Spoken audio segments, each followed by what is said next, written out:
Welcome to Car Shopping Insider Strategies. I'm your host. I'm known as Deshone the Auto Advisor. If you have 60 to 90 minutes to spend with us, we're going to talk about how you can make sure you're saving thousands on your next car, not just your next car, but every car you get for the rest of your life. I spent 10 years in the auto industry, 5 with Mercedes, 5 with General Motors, and now we do these streams Monday through Thursday. You can catch us at 12 p.m. Eastern time, and you can get your questions answered live. We do rebroadcast this show for those of you who couldn't make it, or if you want to share this with a friend or family, we'll rebroadcast the show throughout the day. But Monday through Thursday, we are live. You can meet us here to get your questions answered. So I welcome everyone. You're going to hear me talk about the sponsor of our show, which is my digital book. It's my new digital book. It's called Cars from Home, 7 Steps to Saving Time, Money, and Avoiding Dealerships. We've gotten hundreds of testimonials and we've gotten lots of reviews on this book. People like you using it to get below market purchases, below market leases, below market new cars, all from home. 99% of your transaction should be from home. That's how you put dealers against each other. That's how you see the whole market. The only reason you should be in a dealership is to test drive your cars, is to have your car appraised if you're going to sell it, and to pick up your car if that dealership doesn't deliver. So we're going to get into some serious Q&A. I see we got a lot of people checking in on TikTok. Good to see you, Cindy, Cowboys, Hoop you 42, EJ Mobile. You guys can feel free to start typing your questions. I have my man Dolan in the background moderating, and he's going to bring in all the questions we get so that we can make sure that everyone gets an answer. All right. So feel free to start typing. We do have a welcome special from my new digital book.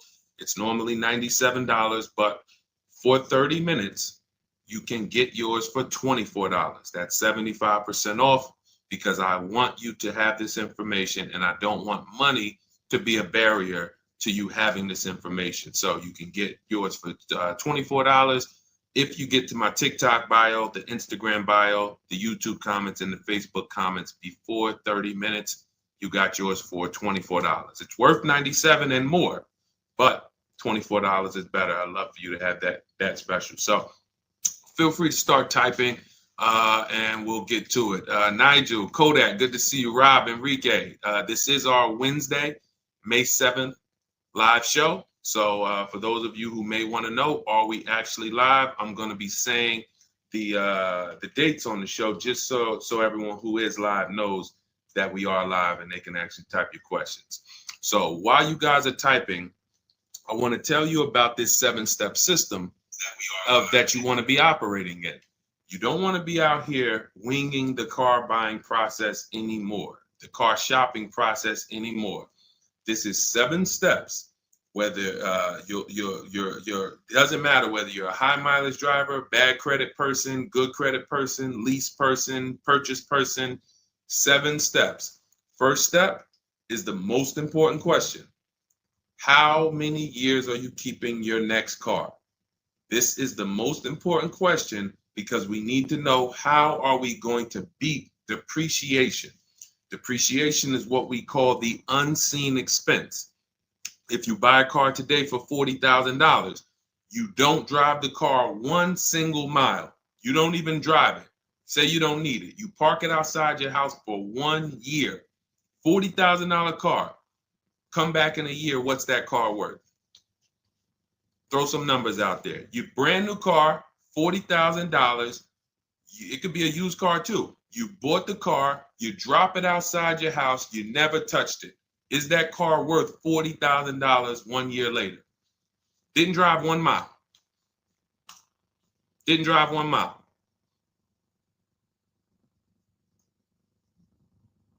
Let's go. Throw some numbers out there. What do you think? What do you think a $40,000 car is worth after 1 year? Let's go. All right. Come on. I know people. Let's get. I sometimes listen. I'm going to say this because y'all know I'm a straight shooter.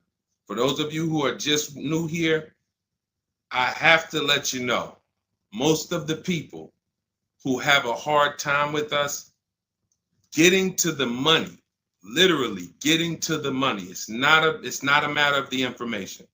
The information's proven. We got thousands of people using it. We got thousands of comments. We got hundreds of testimonials.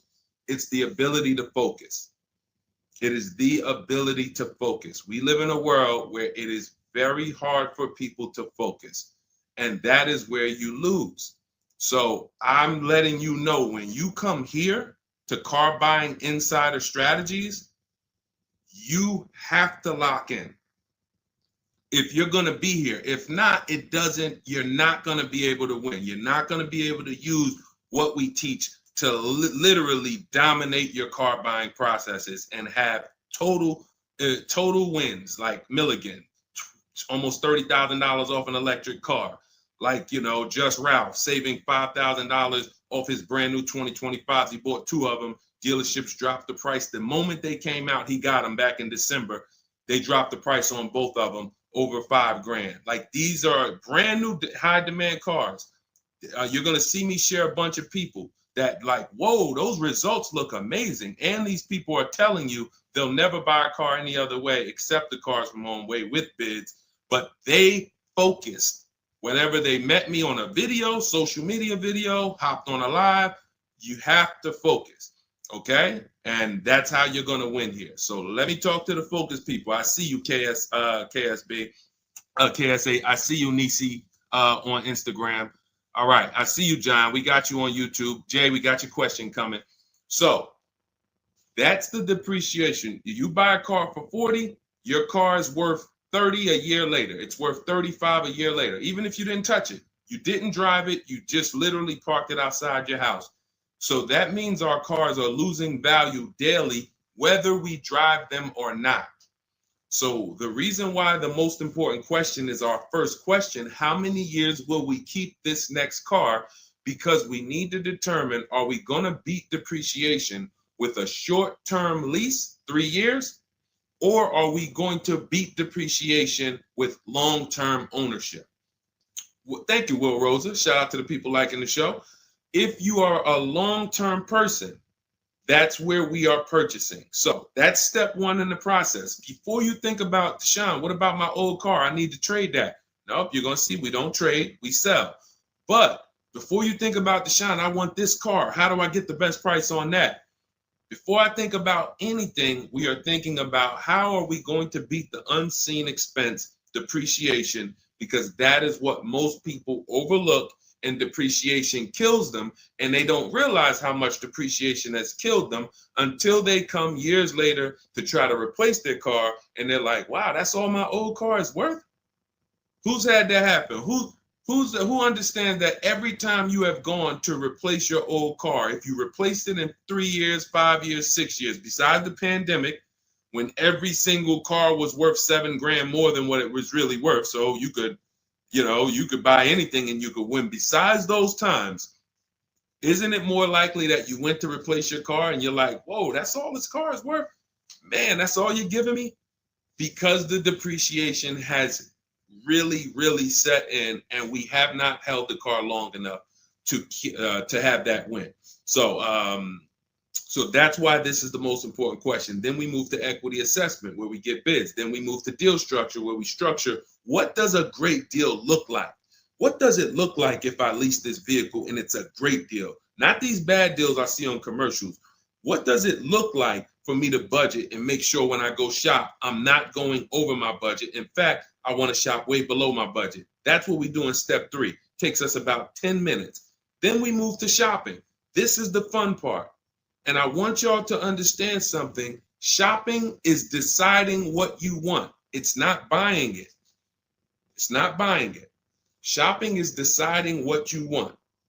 Okay? And what we tend to do is we mix shopping with buying. When I was in the dealership, I would have people, man, Deshaun, I don't know how I ended up with a car. I just went to Home Depot. I was going to Home Depot. I said, let me stop by the dealership. And now look, I'm leaving with a car. That's mixing shopping with buying. We don't want to do that. And then we move to step 5, which is we're multiple offers. Multiple offers. So you're going to hear as you stay on the stream and as you understand what we do in the Cars from Home process and why people are saving so much money and they're so happy enjoying their process is because of those 2 words, multiple offers. It puts you in control. It puts you in the driver's seat. It makes you feel like you are the prize. You're not begging anymore. Who's been in a dealership feeling like, man, why am I begging these people to take my money? Will anyone be honest? Anybody be honest and say, man, anytime you've been in the dealership, have you ever felt like, why am I begging these guys for me to give them $20,000 of my money, $50,000 of my money? So what we're going to do is when you start getting multiple offers, you're going to see, whoa, this thing flips on its head. Now they're coming to me. Okay, so this is just initial mindset of the difference with the Cars from Home process. Step 6, we go and tie up our paperwork. Again, if you notice, all of this stuff I'm talking about is done from home. The only thing we do in that dealership is test drive, come on home. And you're going to start now enjoying your test drives. So you probably can't even, you've probably been scared to go test drive. Sean, I'm scared to go test drive. I don't want to, because they're sitting you down. Thank you, Paul. Thank you, Paul Sperling, for being honest. I see you on Facebook. That's where you've been nervous. Man, I don't want to go test drive. I'd rather just, but what you're going to start doing now is enjoying the shopping because you're test driving, going to another dealership, test drive this. Sometimes people go with their families and say, hey, family, good news. We're going to go out this weekend. We're going to test drive a bunch of cars and we're going to decide what the right one is for our family. The kids are happy, wife's happy, husband's happy. Yes, let's do it. Get to the first dealership, test driving the car. All right, what do you think, guys? Oh, it's okay, it's all right, it's nice, we like it. Okay, now the kids think we're going to see 3 vehicles. Next thing you know, Dad's sitting down with the salesman. Hey, we got a great sale, today. It's a 1-day sale. That's a lie. Really? Oh man, what does the sale look like? Oh man, and for those of you who know, I'm not the public. I'm an insider. So I'm telling you from being in the dealerships. You get what I mean? Like, I respect people who never were car salesmen and they're trying to teach you guys how to get the best deals. God bless their hearts. I'm telling you from inside, So next thing you know, the husband's sitting down talking numbers. Kids are like, hey, Dad, what happened? I thought we were going to, hey, hold on. Daddy's working out a good deal here. Hold on. They got a 1-day sale. Not realizing they've completely taken you off your shopping process, which is your power, deciding what you want. And then once you decide what you want, you have multiple dealers compete while you sit at home. Right where I'm at, right where I'm sitting is where I have made my last probably 5 car deals for myself and my family from right here. Bids. So now that we open it up, we gave you a little mindset of what Cars from Home is about. We got questions coming in. I see Jay on YouTube. I see Robert on TikTok. For those of you who want to know if we're live, we are live. It's our Wednesday, May 7th episode. We're live every Monday through Thursday at noon. But you might be watching a rebroadcast and you might have someone ask the same question that you're going to ask because we do replay the show throughout the day for those who couldn't catch us live. All right. So Dolan, let's start bringing in these questions. I see we got some coming. And Instagram, you guys type your questions. We're live on Facebook, YouTube, Instagram, and TikTok. All right. What do you think about the Flex Car Leasing Company? Let's see.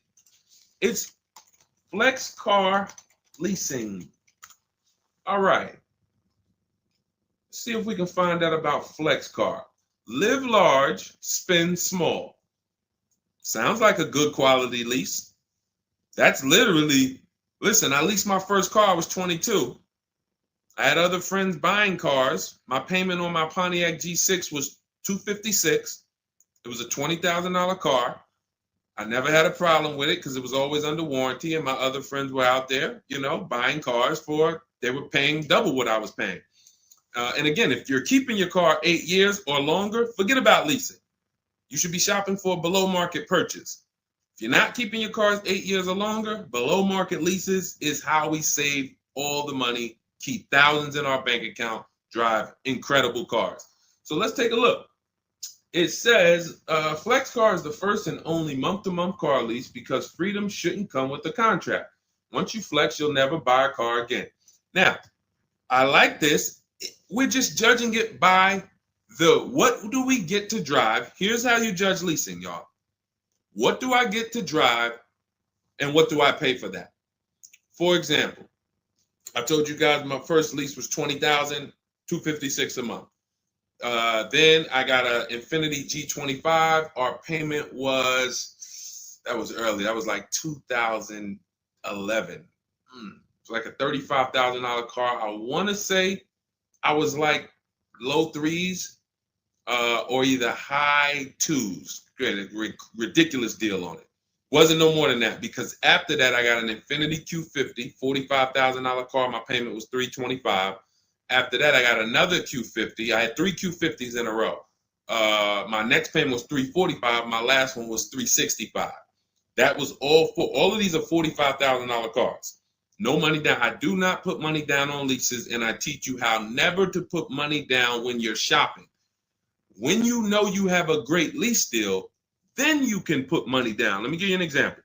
So let's say we shop all our offers. You're going to see dealers all over the place. Once you get multiple offers, you guys are going to see, thank you so much. Shout out to the people sharing on TikTok. Shout out to the sharers. Everyone who shares this broadcast, I appreciate you. Everyone doesn't share, but I appreciate the people who do share. I don't take it for granted. You know, and your friends will be upset if they find out you sent them out. They went out, bought a car, got ripped off, and then you're like, hey, you ever hear that guy, Deshone? No. Oh, yeah, I watch him all the time. Why didn't you share his channel with me? That mess around, you know, the friendship's over. So make sure. So share with your friends. But anyway, so when we consider that leasing is a value play. So leasing is how much car can I drive for X amount of money? Because that's all we judge it by. It is literally nothing. We're not in love with these cars. We are not keeping these cars for more than we should not be leasing something and saying we love it. Because if you love it, you mess around and lease something that has a bad lease program, and then you're driving a car overpaid for it because you like. So you know, if somebody says, "Oh man, I really want that Range Rover," and then they shop the offers. Range Rover offers are no good. They're all over 1.5, 1.6, 1.7. For those of you who don't know, we judge leases by dividing the MSRP, the monthly payment we get, no money down. You divide that monthly payment into the MSRP. So if you have a vehicle that has a $400 payment, you divide that into the MSRP, which is, let's say, $40,000. That's going to be a 1% lease. You multiply it by 100. So divide the monthly payment into the MSRP times 100. That tells us a percentage. So once we get that percentage, we can see, is this a 1% lease? Is this a 1.5% lease? Is this a 1.2% lease? Now, you cannot judge a lease until you've gotten multiple offers because you need to find what we call the 20%. What are the 20%? Anybody know what the 20% is? And we're still talking about this Flex Car leasing program because if we can lease cars through Flex Car and they're 1% leases or 1.1 and 1. If you get to drive these expensive cars, but you're only paying 1%, 1.2%, 1.1%, less than 1% of the MSRP on a monthly payment, you don't have to tie up all your money. You got cars under warranty, no problems. This could be a really good thing. Now, I haven't used Flex Car, but I'm just telling you, if you guys explore them, this is what we are judging because this is how we judge leases. Okay, there's nothing else about it. So you divide your monthly payment. You don't have to worry about taxes. Here's why you don't have to worry about taxes. And here's why you also don't have to. We're just talking about leasing. So let's continue to ask questions about used. I don't know if more people are just interested in leasing. Maybe you guys can help me out. Is it that more people are interested in leasing because we get a lot of questions about it? You know, we have systems for pre-owned cars. Shopping deals with getting below market pre-owned cars, getting below market new cars. saving money with our bank bidding war, making banks and credit unions bid for our interest rates, selling cars to get our equity out, bidding. So we have all types of stuff outside of leasing, but I'm going to answer the questions you guys ask. And if Dolan keeps pulling in the questions, and most of them are about leasing, then that's what we're going to talk about. Okay? So that's how, so here's the reasons why you never have to worry about what about the taxes and fees and what about the selling price? Do I divide the monthly payment into the selling price or the MSRP? Well, you're going to do it on the MSRP. That's that sticker price. I'm going to show you guys an example here on the screen so you can see. This is a sticker, window sticker, and you can see, Dolan, can you snatch that? Thank you so much, Dolan. The total MSRP right here, that's your MSRP. That is what you're dividing your monthly payment into. Now, the MSRP tells us the value of the car in the market. The MSRP tells us the value of the of the car in the market. It does not tell us what they're selling the car to us for and how much they've discounted it. That's reflected in the monthly payment. So you have a $40,000 MSRP. One person, one dealership, an 80% dealer offers us $600 a month for that. Okay, another dealer, 80%, offers us $650 a month for that. No money down. Remember, always shop our lease deals with only first month's payment due at signing. Only first month's payment due at signing. You don't do anything else but first month's payment due at signing. And you tell dealers how you want your lease deals presented to you. You do not let them work you up a random lease deal. Okay, so you get your first month payment and you say, okay, one dealer says $650, $40,000 car. This is an average car.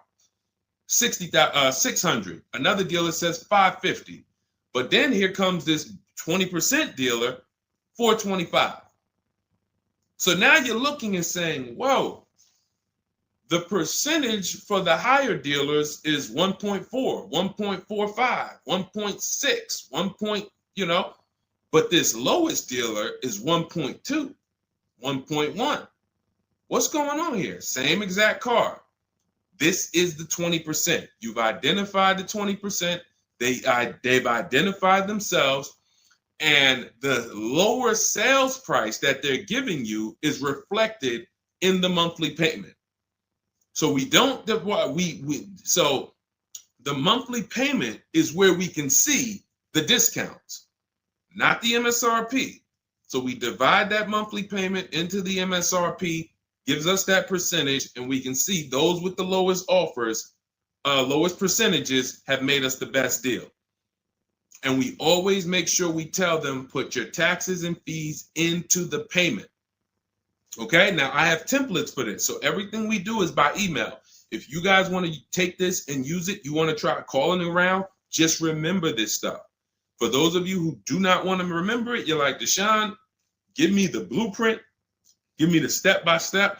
We have everything in my digital book, Cars from Home, 7 Steps to Saving Time, Money, and Avoiding Dealership. I wrote the templates out. You just fill them in, blast them out. We show you something we call the 25-to-5 strategy, where you connect with 25 dealers in 20 minutes, and your goal will be to get 5 offers. So as our welcome offer, you can get your copy for 75% off, normally $97.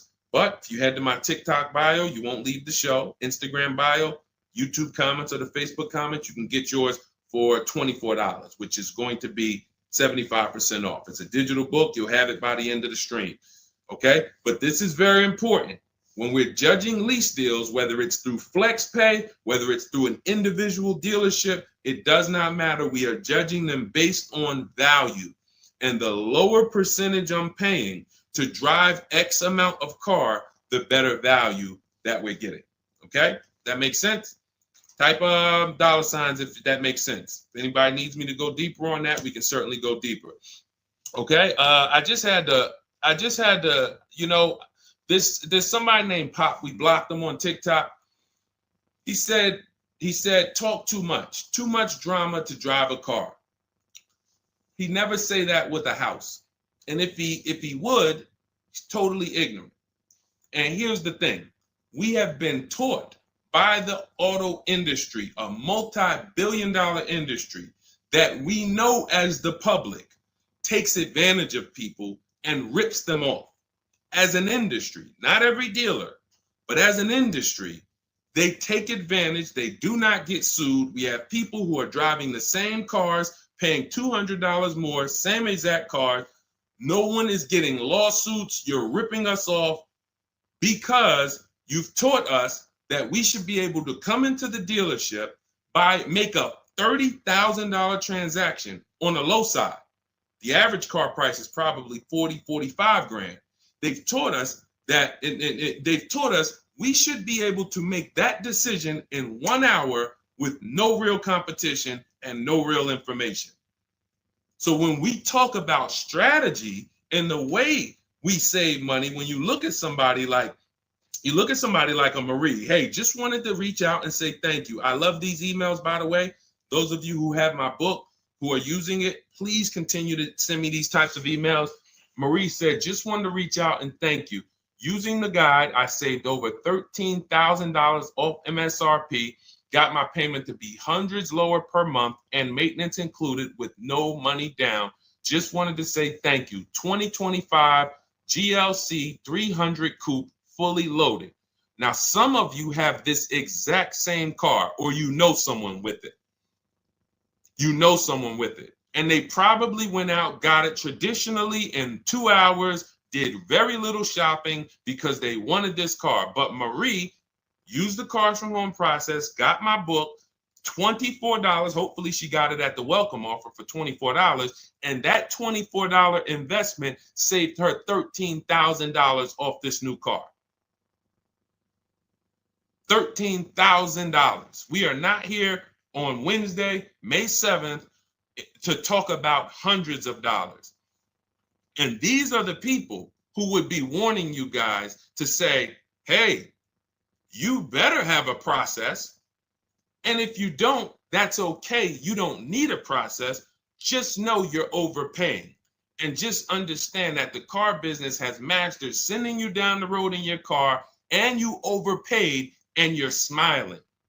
It's a very, very powerful business, multi-billion-dollar machine where you could send hundreds of people down the road smiling and they literally overpay. You just made $5,000 on them, $8,000 on them, $10,000 on them. That, you know, there's a saying in the car business, the happiest customers are the ones you make the most money on. That is a saying. So the happiest customers, the ones that are no, hey, listen, you got to do better, man. Hey, man, I'm still not happy because you still don't feel like you got a good deal. Those are the people that you make the least money on. Still making money on them because they're not comparatively shopping. But the ones who, oh, Joe, you were great. You made this so easy. Go see Joe, everybody. Meanwhile, Joe's making $8,000-$10,000 on you every single time. So appreciate the people who value having a process for the most expensive purchase some of them are going to make. We're not buying homes like we used to. So some people, cars are going to be the most expensive purchase that you make. So I appreciate the people who value how serious that process is. All right, Dolan, let's keep them going. Next question. We got a lot more coming in. Lady V, how are you? What are the major updates for the car buying strategy? Oh, are you in Cars from Home? I announced Lady V, let me know because it sounds like you're talking about a post I made to our private group. Actually, if you check Leasing Like a Boss, what we just did is we turned our 25 to 5 shopping process, which was you. By the way, guys, this is somebody, we have 2,300 people in our inner circle who use the Cars from Home strategy. They don't like reading, not all of them. They prefer videos and coaching. We have coaching calls first and third Wednesday. We got one this afternoon. But what she's asking, I announced that we were upgrading again our process because we made it even shorter. And guys, we're getting cars in 45 minutes. We're getting lease deals in 45 minutes over a 3-day period, 45, 60 minutes. Literally, we are having people bid in a process that used to take us, even our people who are good. Like you look at somebody like Rosalie. Rosalie, some of you know if you've been on the stream, I continue to celebrate her. She got 3 cars. At once, she had to get 3 cars for her sons. A Nissan Rogue, $36,000, $399 a month, sign and drive. CX-30, $28,000, $339 sign and drive. That's a 1.2% lease. And then Mazda CX-50, $40,000 vehicle, $420. 1% leases, and then one, just killing it. Probably. And then she got $6,700 selling her old leases. She sold 2 leases because in step 2 of our process, we teach you how to sell not just your cars that you own or that you finance. Who didn't know you could sell a lease? Type me. Let me ask this too. Who didn't know you could sell a car that you did not have the title for? It's not paid off yet. Let's ask both. Who didn't know both of those? Because I've seen people in my career that say, listen, Deshone, as soon as I make my last payment, I'm coming to get that. As soon as I get the title. And I'm like, where did you think that you had to wait for the title paid off to? So who didn't know that? So literally, I see you, Nina. Thanks for being honest. Appreciate you. All right. Thank you, yours truly. I appreciate the people who are always willing to be honest, because you're the ones who are going to really, if you can't get the bad news, you are literally not going to be able to get to the good news. Like, you got to realize the people who they have a very tough time is they just think, Deshone, I know way more than you. Even though you've been in this thing since 2006, you got all this experience, you done worked for this, been a finance manager, had your own brokerage. Deshone, I still think that I know this more than you. Very tough time helping them. But other people, you guys can win very simply.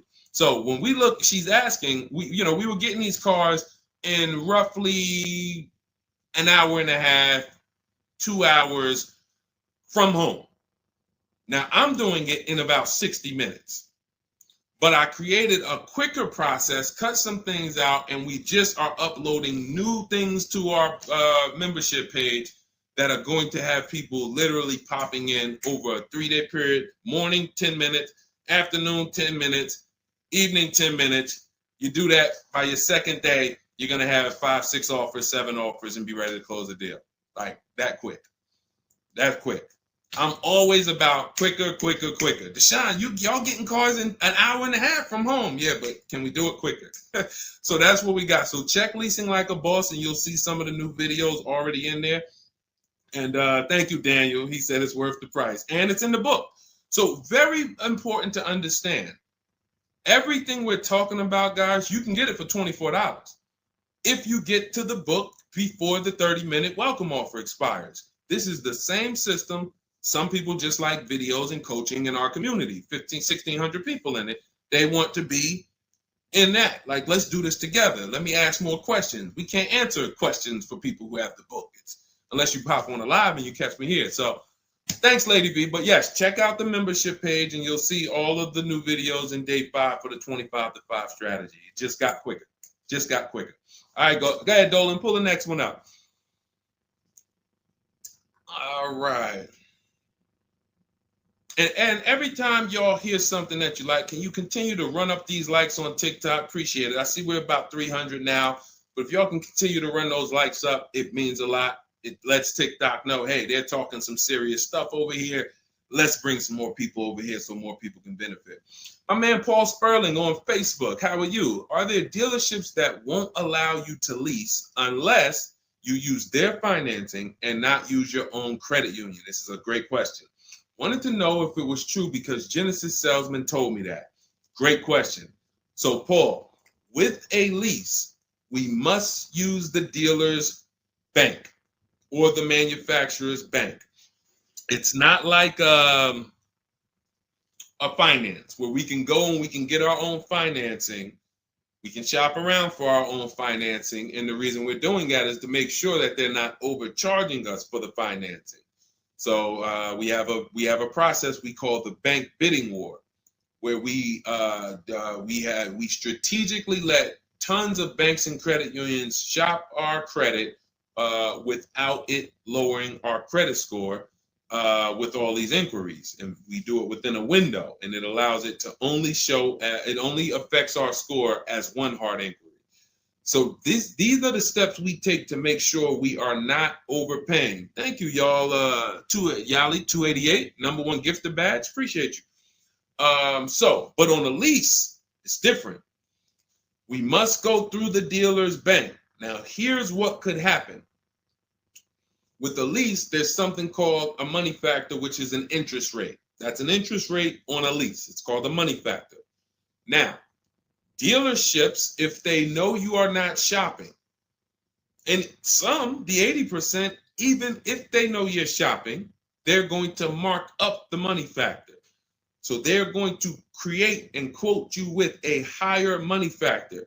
This is why going in and asking for the invoice does not matter. You don't know what the hidden money is. What are the rebates? What is the incentives? What is the money factor? You don't know. Did you mark it up? Did you not? Can't see it. It is totally undisclosed. There's no way for you to see it. So how do we make sure this doesn't happen? Multiple offers.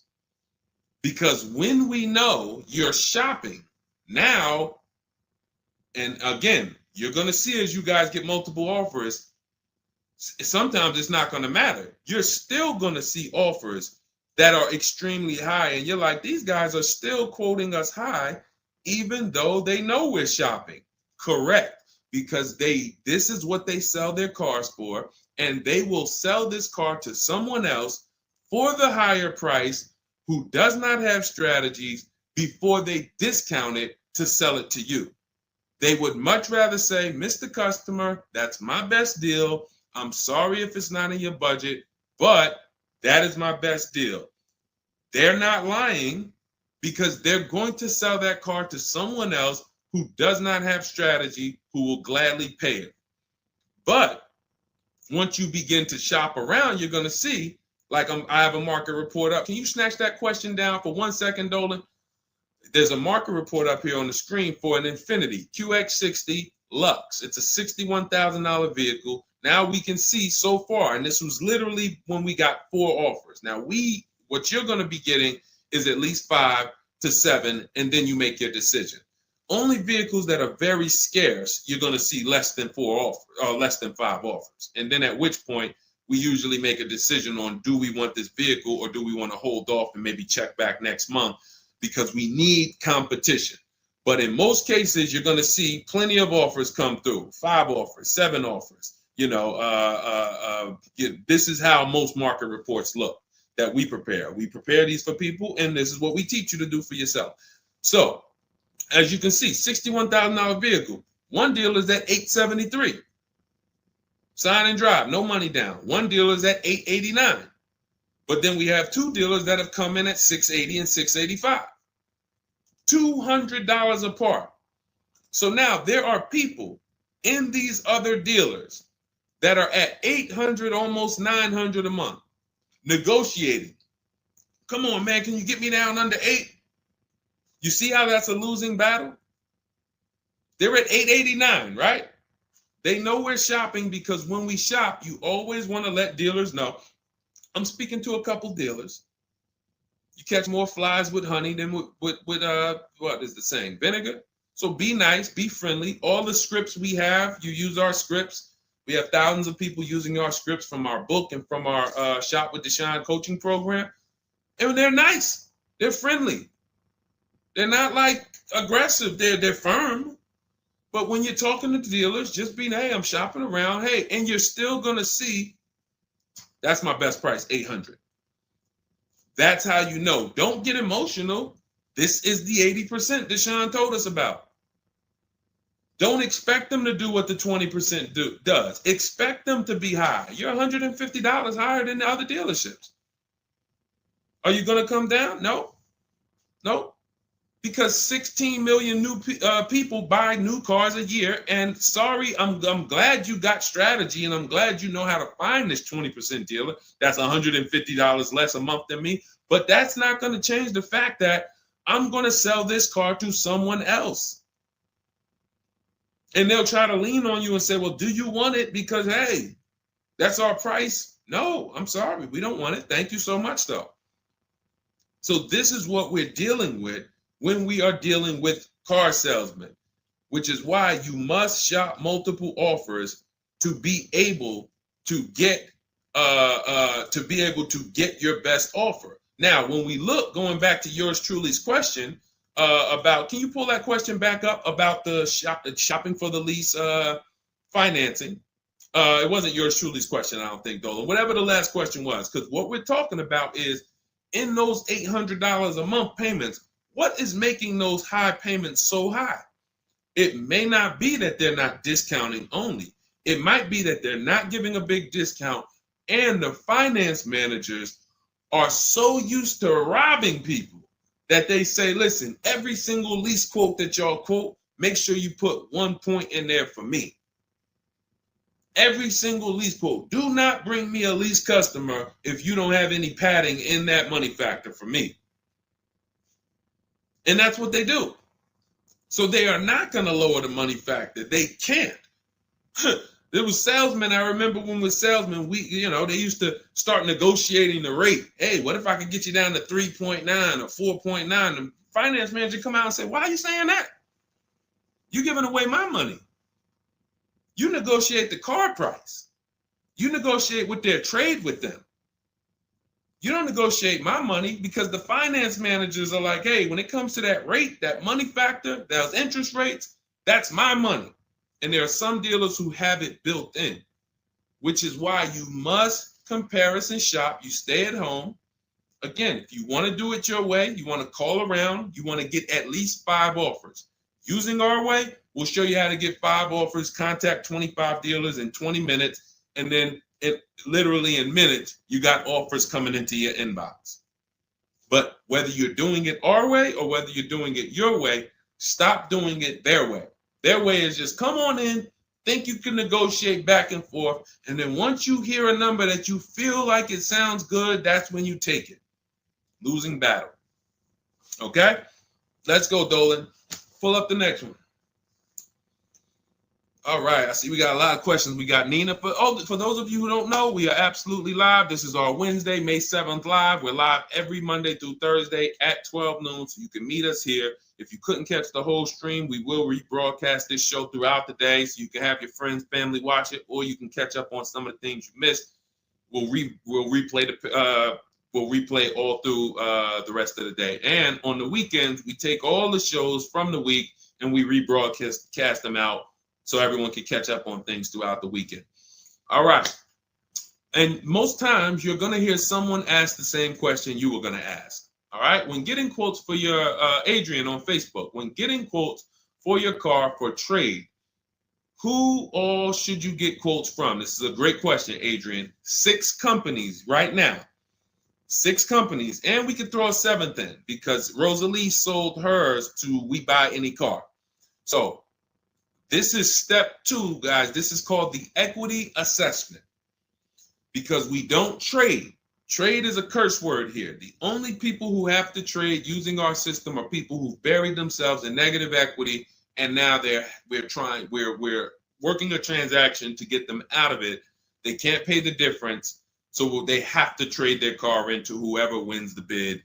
And but those are the only times we use that curse word, trade. In every other case, we are selling our car to cash buyers because we're separating our transactions. We separate who we buy our car from who we sell our old car to, from who we get our bank loan from.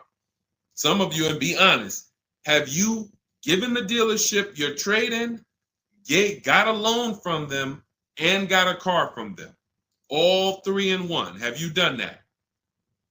I bought a car from a dealership, got my loan from them, and I gave them my old car.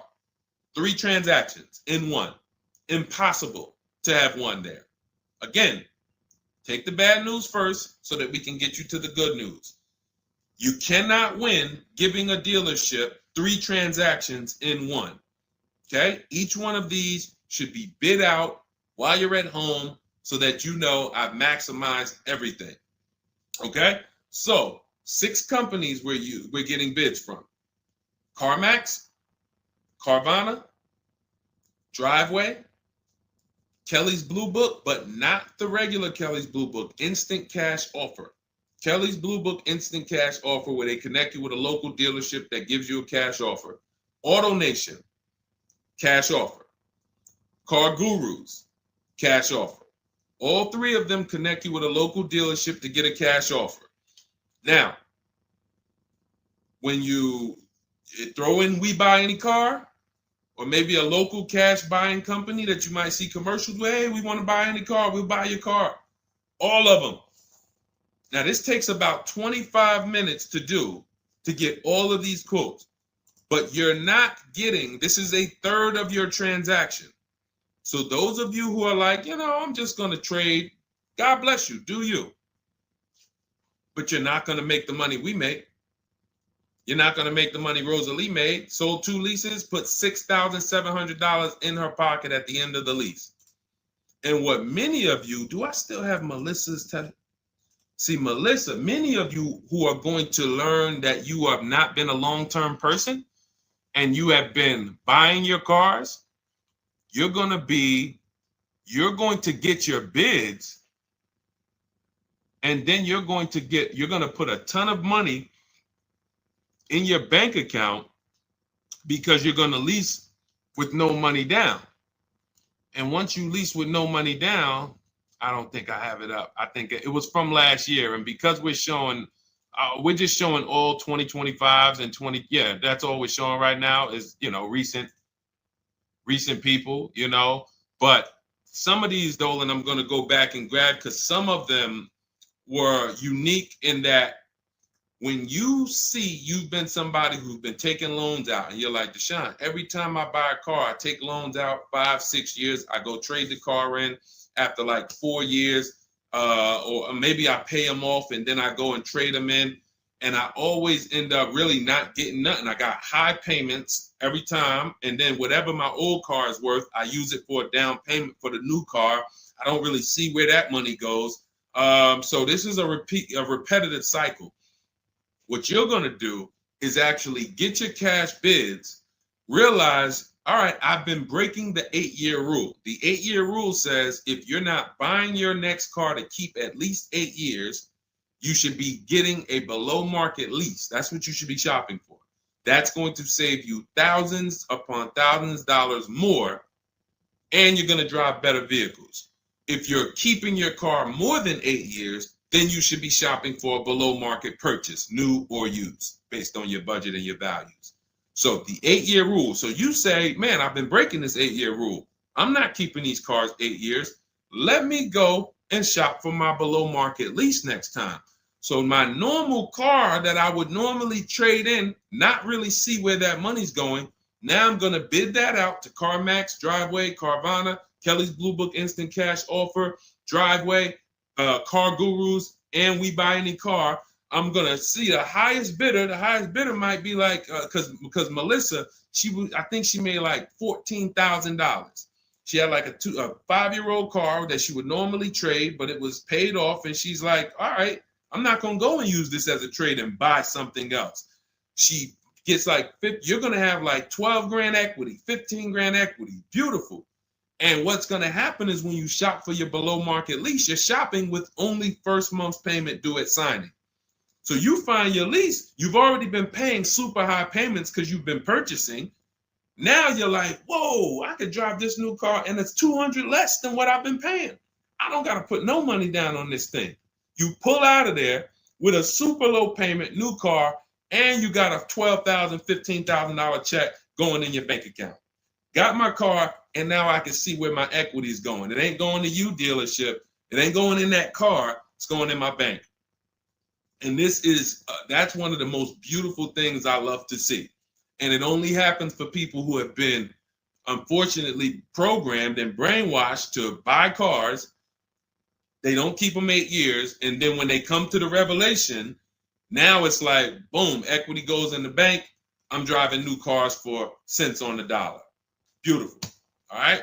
And that's why you do the equity assessment before you shop. Step one, we decide how our 8-year rule. Are we buying to keep more than 8 years or less than 8 years? That's when we know, lease or purchase. Then step two, equity assessment. Let me see what my current car is worth. My current lease is worth. Can I make any money on it? Am I upside down? That's what we do at step 2. Okay, so once you guys really follow this process, your whole car buying is going to change. You'll be moving just like everybody else is moving. Just like Brian got his first lease. First lease using our system. He said, just finalized my first ever lease using your system. 2025 HRV Sport, all-wheel drive, $30,500 MSRP for $395 a month. 1.2% ratio. See, this is how you know people understand the car buying process. They talk just like me. They talk just like me. They know the process. They didn't have to go to school for this. They just followed the steps, and I walked them through how to judge the deal. 1.2% deal, 12,000 miles a year, 36 months, no money down. His initial quote from this dealer was $434. In my book and in our Shop with Deshone system, we have calculators we invented. We have 6 proprietary calculators. Can't find them anywhere on Google. They're ours. We created them. He used our calculator. We put all our offers into the calculator. It tells us what to counter. So he counter offered online or by email. His last offer was $395. They went from $434 to $395. That's how it goes. And he probably had 5 or 6 or 7 other offers that was $150 a month higher. That's how it goes. All right. That's where you want to be. All right. That makes sense. Did everybody grab that? Type $ if you follow me. Who's following? Type $. Okay. I never want to go to the next subject before I make sure. All right. Did you grasp that? Did you? All right. Thank you. I see you, DJ and Nice. My man, good to see you checking in. Hart, you have that's your username, Hart. So yours truly. Thank you so much. Good to see you. All right. I see you, HD1 1225. Good to see you. All right, perfect. All right, Dolan, let's go to the next question. All right, feel free to keep talking. I know we got a bunch, so I'm not even gonna say it. Let's just try to get through what we got so far. Should there be a set length of financing depending on the year of the car? Great question. So we have something we created called the Rule of 72 and the 10th birthday.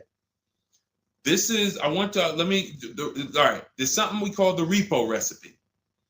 So when I was in Mercedes, this happened more often with Mercedes. People, 4 expenses that we need to take into account when we're financing a car. 4 expenses. The cost to acquire the car, and most people are taking a loan. So it's the cost to acquire. Then you have the cost to repair it. Well, let's say this. You got your insurance. You have your maintenance. And on some cars, maintenance does become serious. On a Mercedes, your oil change is $200. Your brake fluid change and your service B is $400 to $500. So there are cars that we have to take into account the maintenance being serious. Then we have gas. So even if you have a car that maintenance is low, you still have gas. So let's just wrap those 2 together. And the 4th expense is what really, really hurts people when they have something that breaks. And when we have something that breaks, what we typically don't want is a car payment. We don't want all of those expenses on top of things breaking. So what we really want to do, and this is a measure of when you're buying too much car for your real budget. If you can't buy a car and you afford it and can get, most of the loan is under warranty. So most of the loan that you have the car is under warranty. If you got a 5-year loan and you got 2 years without a warranty, okay, cool. You got a 6-year loan, you got 3 years without a warranty, okay. But you don't want a 6-year loan and 1 year you had a warranty and 5 years there's no warranty on a car that could, and you don't have the cash. These are things that we call the repo recipe, because when something breaks and you have a car payment and your insurance payment and they're telling you, wait, you need the maintenance, you just wait, I just put brakes and tires on this thing. This is enough for some people to say, whoa, I can't afford to put $5,000 into this car in 60 days. Or so how do we prevent this? We prevent this by making sure we're not taking a car or a loan too long for the year of the car. And the longest loan we want to take is 72 months. And so the reason why it's called the rule of 72 and the 10th birthday is because when you add up the year of the car and the number of years old the car is, I'm sorry, when you add up the year of the car and the year of the loan, the number of years on the loan, it should not pass 10. So if you're getting a 4-year-old car, you can take a 6-year loan. If you're getting a 3-year-old car, you can take a 6-year loan. That's 9. If you're getting a 5-year-old car, you should take a 5-year loan max. If you're getting a 6-year-old car, you should take a 4-year loan max. Now, why is this a test of affordability? Because some of you are saying, whoa, but I can't get the car that I really want at that number. Then that means you can't afford the car that you really want. Again, it doesn't mean you can't break that rule, but it does mean that you're going to have a loan on a car that's older than 10 years. This is risky. So it's nothing wrong. The reason we create these boundaries, so at least when you cross them, you know you're crossing them. So if something happens, you're not surprised. You're not like, whoa, how did this happen? Well, I took a little risk. I took 1 year longer.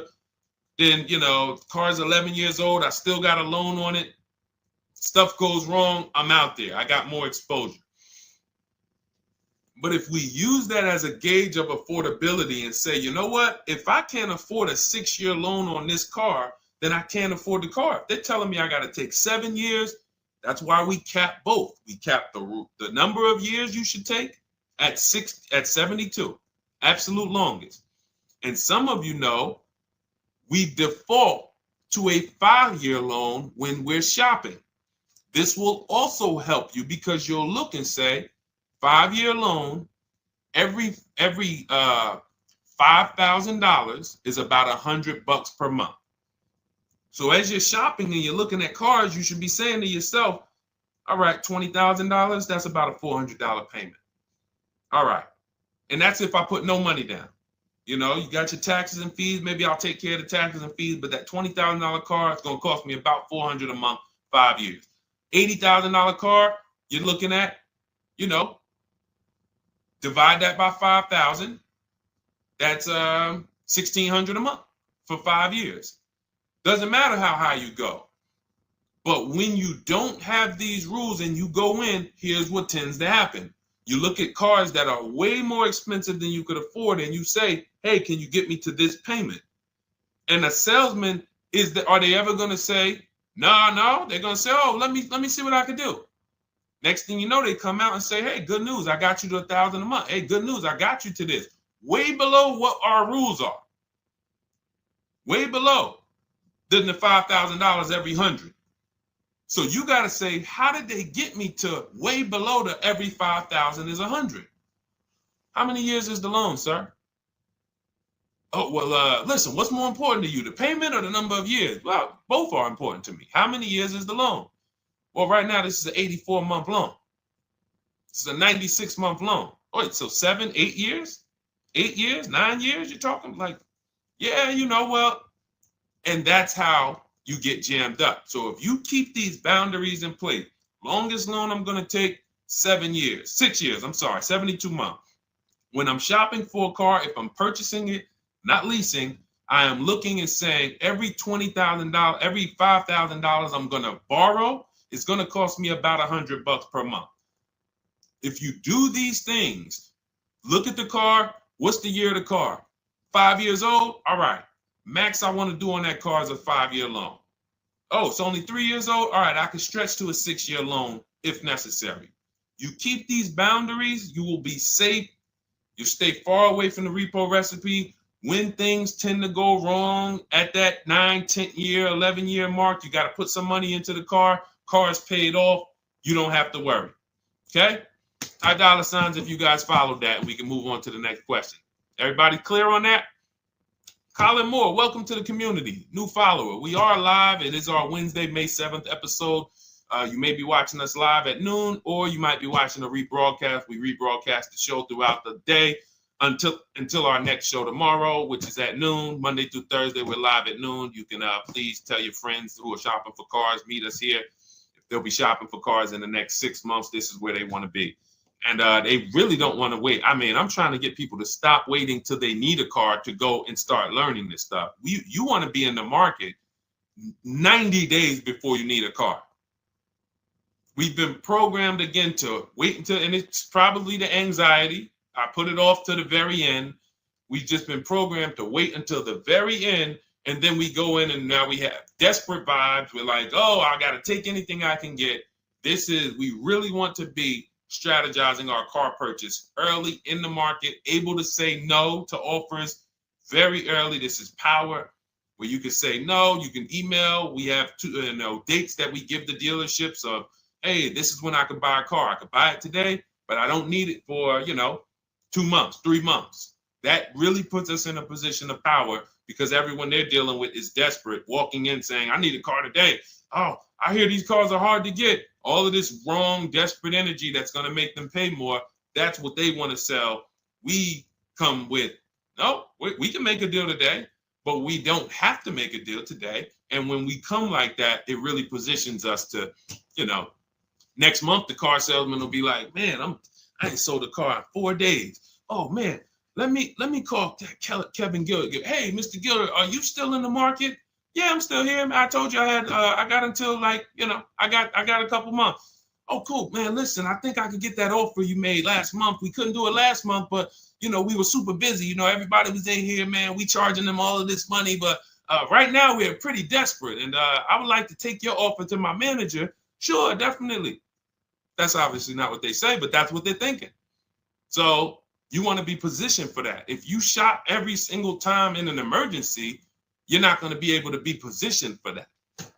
Okay? We don't want to be in the habit of emergency shopping. Not here. Once you have this way, you'll be like, oh, man, I could get in the market early. All right. Go ahead, Dolan. Oh, for those of you who are like, Deshone, there's no way I'm going to remember all of this stuff. Can you give me the whole blueprint? Write it out step by step. That's my new digital book, Cars from Home, 7 Steps to Saving Time, Money, and Avoiding Dealerships. And it's 7 steps, whether you are purchasing, whether you're leasing. We get below market leases. You're going to get below market leases, below market new cars, below market used cars, below market financing, because you're going to have banks and dealers bidding for your financing. If you're a high mileage driver, there's 3 different strategies for exactly how you need to be moving as a high mileage driver. If you have negative equity, there are 2 strategies in there to help you move from negative equity to your next purchase. This is all in 7 steps. Very simple to follow. So you can get your copy. It's normally $97, but you can get your copy.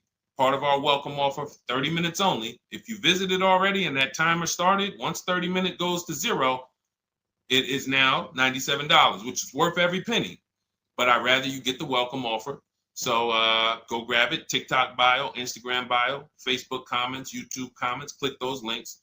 Go grab your book and come on back to the stream. Make sure after you get the book, you screenshot the thank you page, because it has my support team's email. Sometimes you're typing fast, type your email wrong. You don't see that book in 10 minutes, just send an email to my support team. They'll get you your book right away. All right, go grab it before the 30 minutes is up. Go ahead, Dolan, shoot the next one. You don't want to have your own financing all the time, pure knowledge. Sometimes dealers have 12, 13 banks sometimes. Sometimes they can beat what you get on the outside. The key is creating a competition. Thinking about a 2025 Land Cruiser for $62,000, $5K down, any advice? How do we know that's a good deal? How do we know that's a good deal, everyone? Now, mind you, that's how a lot of people approach the car purchase. I'm thinking of this car, all right, I'm looking for, I got 10 grand down. What we haven't, so here's what you discussed in this statement. I'm gonna read this question again, and you're gonna see 2 pillars that unfortunately we're combining. Thinking about a 2025 Land Cruiser. So now in my mind, for 62K. Now, this is a new car. With our new car system, we use the bidding. Thank you so much, Daniel. See, Daniel knows. I think, Daniel, you have our book, Bidding the Market. So that's where we're missing everything. So now we're looking at the new car, which means what our process is, we're connecting with 25 dealers to get bids. If you said, Deshone, I called around, spoke to several Toyota dealerships, and the best dealer that I found who's going to offer me a car is going to give me $8,000 off. But I got 5 offers. I got 7 offers. Some people said they're not going to do any discount. Some people had $3,000 in fake fees and dealer adjustments. Some people had protection plans and they took off a little money, took off $5,000, but they had all of these fake fees. So it's really not even like they took off $5,000. But one dealer didn't have the fake fees and he discounted $8,000. Boom. That's a bid. You did it manually. Didn't do it our way. That's just fine. But that is allowing you to have the peace of mind that I'm getting a great price on the Toyota Land Cruiser. Separately now, we're moving to our financing because you said $5,000 down. Therefore, you're getting a loan. So we would now have banks and credit unions bid to now submit offers to you within a 24-hour period. You have all these banks, credit unions online bid for the loan, get the best interest rate. We give the dealer a chance to see can they beat it. In which case we bid out the loan, we bid out the car purchase, and now and watch this. I'm home doing that before you even get home from your dealership. One visit, you're in the dealership 3 hours. I'm popping into my email minutes at a time, 15 minutes. I'm hopping on. I'm getting banks to bid in an hour. Everyone's bidding. Boom, boom. I'm getting dealerships to bid. You're still at the dealership. You're just meeting the salesman. You're still wondering, do they have a black one? Hey, he said he had a black one. He was going to pull it up. All right. He comes back with silver. Oh, you don't have black? Oh, no. Well, listen, somebody's trying to dig it up in the back. We're going to see. Why don't you drive this one and then maybe we'll see. Okay, listen, I'm here. Cars from home people, we here moving. We already gotten offers coming in. You still waiting for a test drive. This is how we move. So not only is our process and the way we shop the key to getting all these offers, like again, you look at somebody like this was crazy. Val Boss lady, $51,000 vehicle, zero maintenance, zero time. Look, she got a 1.1% lease on that. Let's look at where's Sean? My man Sean, because Sean was actually one of the $72,000 vehicle. He saved with the rebate and with the dealer discount. He saved $21,000 off of it. $21,000 off of it. He's sitting here chilling at home. Dealers, I'll take off $3,000. I'll take off $5,000. I'll take off $10,000. Oh, I'll take off $20,000. Whoa. So it's not only is it the money that we save, it's an easier, more fun process.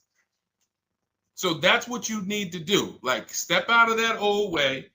Understand that I need to get multiple offers for the Toyota, and I need to get multiple offers for my financing, and I do that right here from home, where nobody can come into my house and say, hey, you get into the dealer here. What are you doing there trying to shop from home? We see you. You're not going to break our programming on you. You better get up right now and walk into this dealership so we can charge you more. Who's going to do that? While you in your living room, while you at work? Dealers bidding while you at work. Never been to a dealership. It's freedom. Multiple offers. Yes, Lady V. That's my 2 favorite words. I swear, if I didn't wear unlearn, relearn, I'd be walking around with a shirt that said multiple offers. All right, let's go, Dolan. Shoot the next one up. We got time for a few more. Let's go. Few more questions.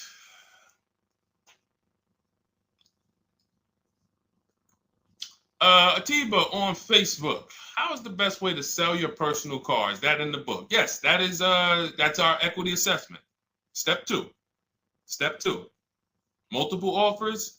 Get your 6 to 7 cash offers. And if you don't need to replace your car, just go and get your check. Do your inspection, get your check. Cash offers, CarMax, Driveway, Kelly's Blue Book Instant Cash Offer, Carvana, AutoNation, Car Gurus. You want to throw We Buy Any Car in there? 7 offers. Get your cash offers. Now, if you are replacing your car, we are timing the transaction. What that looks like is we get our bids for our old car, our current car, or our lease. We assess what our equity is, and then we go shop for the new car. And once we find the best offer for the new car, we then go in. We'll give the dealer a chance to match it, but they usually can't. Hey, I'm selling my car to We Buy Any Car. You know, they're giving me this. Can you beat it? No, that sounds crazy. I can't beat that, because they're not going to win 2 bids. They're not going to beat all of the new car dealers or the used car dealers to sell you a car. And then they can also beat all the used car cash buyers to buy your old car. They'll be out of business. So you go pick up your new car, drop off your old car, or go drop off your old car, get your check, drive over, pick up your new car. Maximize both transactions. It's a beautiful thing. That is the way it's done with us most of the time. Very rarely is the dealer we're picking up our car from the same one who's buying our old car. Very rarely. But yes, absolutely, that's in the book. All right, let's keep it going. Dolan, next one.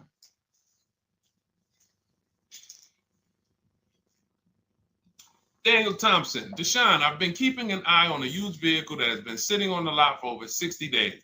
What is a good amount to ask off the sales price without teeing off the dealership? Thanks for your time. So if you've been watching the vehicle, and this is the benefit of being in the market early, used car markets change, used car trends change. You can see prices going up, you can see prices going down, you can save inventory that you've been looking at. You know, I show you in our multiple marketplace strategy how to save the cars that you're looking at, create these save listings. Every new car that pops up, you get an alert for it. This is why when you know the market, like Daniel knows the market for this car, if he has on alerts, every new car that pops up, he knows about it first, and he can actually jump on that car quicker than anyone else, because other people will hesitate because they don't know the market. So they'll say, hey, what about this car? Oh, they just listed it today. It might not be a good deal. Well, Daniel will know if it's a good deal because he's been watching the market to know, yes, that's a good deal. No, it's not a good deal, because the really great deals where dealers say, hey, we're just going to move this car. We want it gone in 24, 48 hours.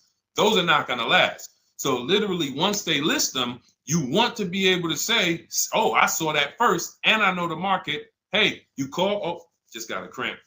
Went to the gym earlier, dehydrated. Went to flex and my arm said, no, you're not going to do that. So, but once you know the market, you literally can jump on things fast. Now, in the case of also watching the market, in this case, we see a vehicle that's sitting. As long as we verified there's no bogus fees on it, only fees on a car we're purchasing, used car or new, should be tax, documentation, and motor vehicles. That's it. Tax, documentation, motor vehicles. In some cases, in certain states, you may see smog or something. Should be very small. Very, very small. Shouldn't be anything else for $300, $400, $500, $600.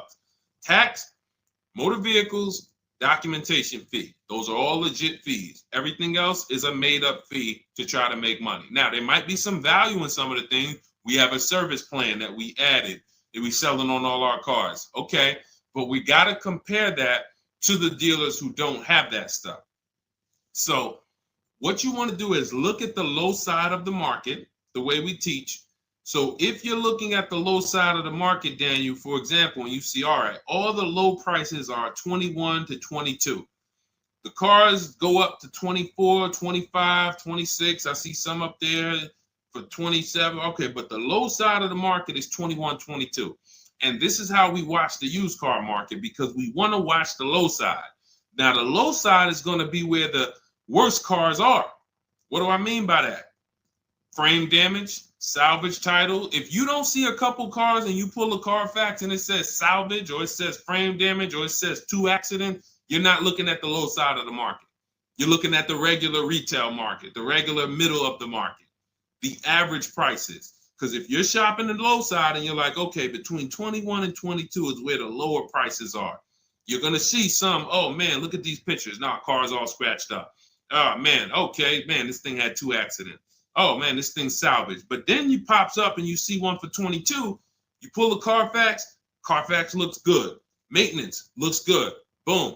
Oh, now you know. So Daniel, if you know the low side of the market, now you're trying to see maybe this car has been there. It's $2,000 more than the low side of the market, but maybe they're getting desperate. So you make an offer that's right where the low side of the market is. So let's say the low side of the market is 21, 22. This car is listed for 24, but you know this thing been there for 2 months. You make an offer of 21. They might say, hey, listen, no way we can do that. Most we can do is 22. In which case, you won. That's why you want to know where the low side of the market is. Because if they accept the offer and then your offer was too high, then you regret it. So if it's 24, it's been sitting there, you offer them 23, 22.5, they say, yes, we'll take it. Then it's like, man, was that the low side of the market? No, the low side of the market was 21 to 22. So let me offer 21, see if they'll bite. And if I land at 22, then I'm happy anyway. If I offer 21 and they say, look, no way we could do that. We could do 22.5. That's the lowest. We could blow this car out, and you won anyway. This is why knowing the market, this is all we teach. Whether you're in Shop with Deshone or a video checklist, or whether and watch this. The thing about our process is every time you use it, it gets quicker. So the longest it's ever going to take you to get a car using Cars from Home is the first deal. Second time you coming through and you're like, okay, I know what to do now. I know where to go now. Yeah, I remember this from my last time. I remember this. That's why Rosalie got her QX60 last year. And then she got 3 cars at once. Because she's like, I got mine.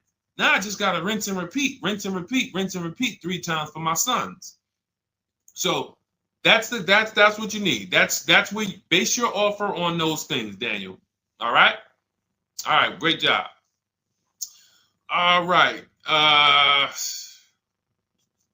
right, it's go ahead, Dolan threw up one more. All right, I'm trying to see. I'm looking at time and I'm like, all right, let's go. All right. Is it true that finance bank will require a certain amount down to get you approved? Absolutely not.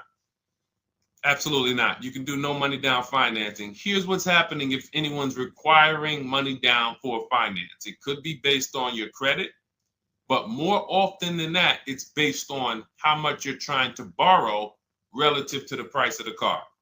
So let's say a car is $25,000. Now, this is how the ability to shop affects your deal in the long run. Because if you overpay, the bank is not going to tell you. It's not their job to say, yo, you're overpaying for this car. But here's what happens. Let's say a car that is a good deal would come in around $25,000. Good deal, good value. Now, you don't know what you're doing. You go in, you pay, you get a car, you're like, okay, man, I'm looking at this car, man, it's about $28,000. It's about $28,000. I love it. It's a nice car. Now, you're not looking at the market to see what the low side of the market is. You go in, and you could do this with a new car too. Tons of people did this during the pandemic. Went in, paid over sticker, 5-10 grand. Normally the bank would not have approved those, but the banks were in cahoots with the dealerships because there's something called a loan to value ratio, which is why the banks are getting hurt right now, because they approved deals on cars that they knew were worth 35, but they were approving loans for 50. Because dealers decided we want to sell this $35,000 car for $42,000. So once our client needs the loan with everything, and they might have a little negative equity, we need y'all to loan them $50,000 on a $35,000 car, and the banks did it, which is why they're falling apart right now, and they're going to continue to collapse.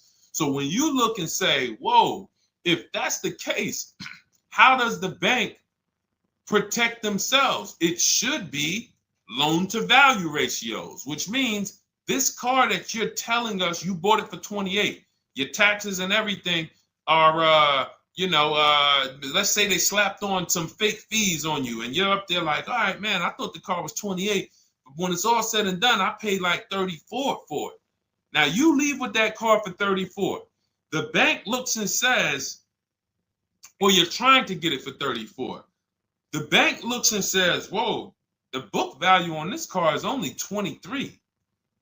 So actual cash value might be, we could lend, the actual cash value is like 23. We could lend 25. I could see if somebody bought it for 25.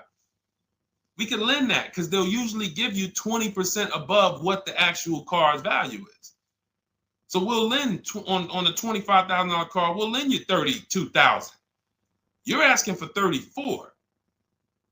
That means you've overpaid by so much, the bank can't approve it unless you get them to the loan to value ratios where they're comfortable. So they're going to say, you got to put down 2,500. You got to get to, you can't borrow no more than 32,000 on this car. You need to come up with 2,500, come up with 2,000. So whenever a dealership's coming to you and say, hey, listen, the bank needs you to come up with this, they're overcharging you. And you're about to take a deal being overcharged because you're overpaying for the car and the bank is saying, we're not taking on all of that risk. That person needs to put some more money down because I know y'all trying to sell them this $23,000, $24,000 car for 33, but we ain't going to help you do that no more. Now, this also happens with negative equity. People trying to move 5-10 grand negative equity over to their new car. And now it's like, oh, wait, the bank's saying you got to put money down. Same reason. So it's two cases, lots of negative equity, or you're overpaying, or both. But that's a signal. All right. Again, that's why we bid out transactions. When you get multiple offers on the car you're buying and multiple offers on the car you're selling that you have negative equity on, you can see, no, y'all not pulling wool over my eyes because I know the market. All right. And all of this is done from home. That is why our system and our teaching, our philosophy, our company is called Cars from Home. That should ground you in the fact that everything we're talking about, 99% of it is done from home. 99% in minutes, not hours, minutes. All right. So if you guys want your blueprint, if you're like, hey, Deshone, listen, great stream. I enjoyed it, learned a lot. No way I'm going to remember all of this. Can I get the whole blueprint step by step? That is my digital book, Cars from Home. This is specifically for people who are like, I don't like car shopping. I'm not going to know all of this stuff. I want to enjoy my car shopping process. I'm tired of having buyer's remorse. I'm tired of leaving the dealership hoping I won, wishing, I don't want to talk about my numbers. Don't even ask me what I'm paying. Don't ask me what I paid. Don't ask me like that. You can see people from our school, look, they're already always posting their numbers. They never post without posting their numbers because they're confident in them. $50,000 car for Ken, $585 a month, no money down.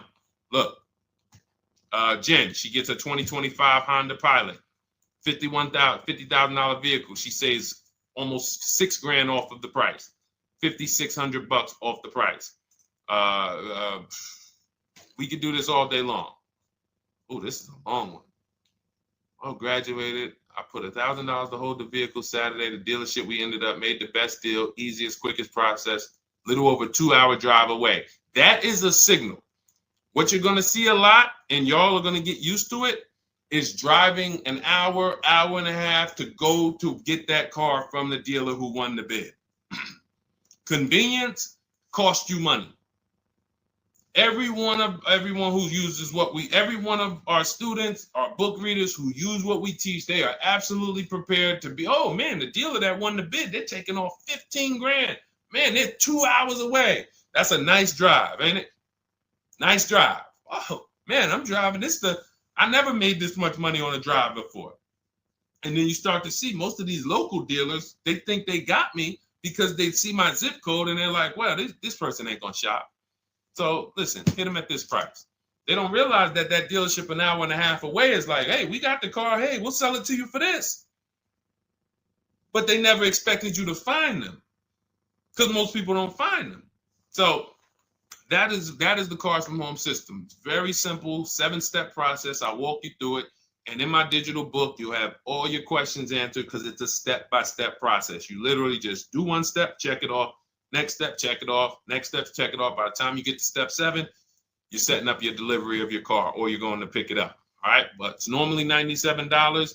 Part of my welcome offer, 30 minutes only. You can go grab a copy for $24, 75% off, and you will have it in your inbox. Make sure as soon as you get your book, you screenshot the thank you page, has my support team's email on there, just in case the book's not in there in the next 10 minutes. Maybe you type your email wrong. Make sure you check your junk and your spam folders. But go grab your copy. You'll have everything that we teach in a step-by-step manner. You'll be able to get cars in 60 minutes, 90 minutes from home, and you'll start to enjoy the car shopping process. All right. You'll be sending me your email just like Marie and Ken and Milligan, all of these people. You'll be sending me your deals. Okay. And for those of you, you have a different learning style, you can look into, you've been seeing us sharing a lot of these Facebook posts from our group.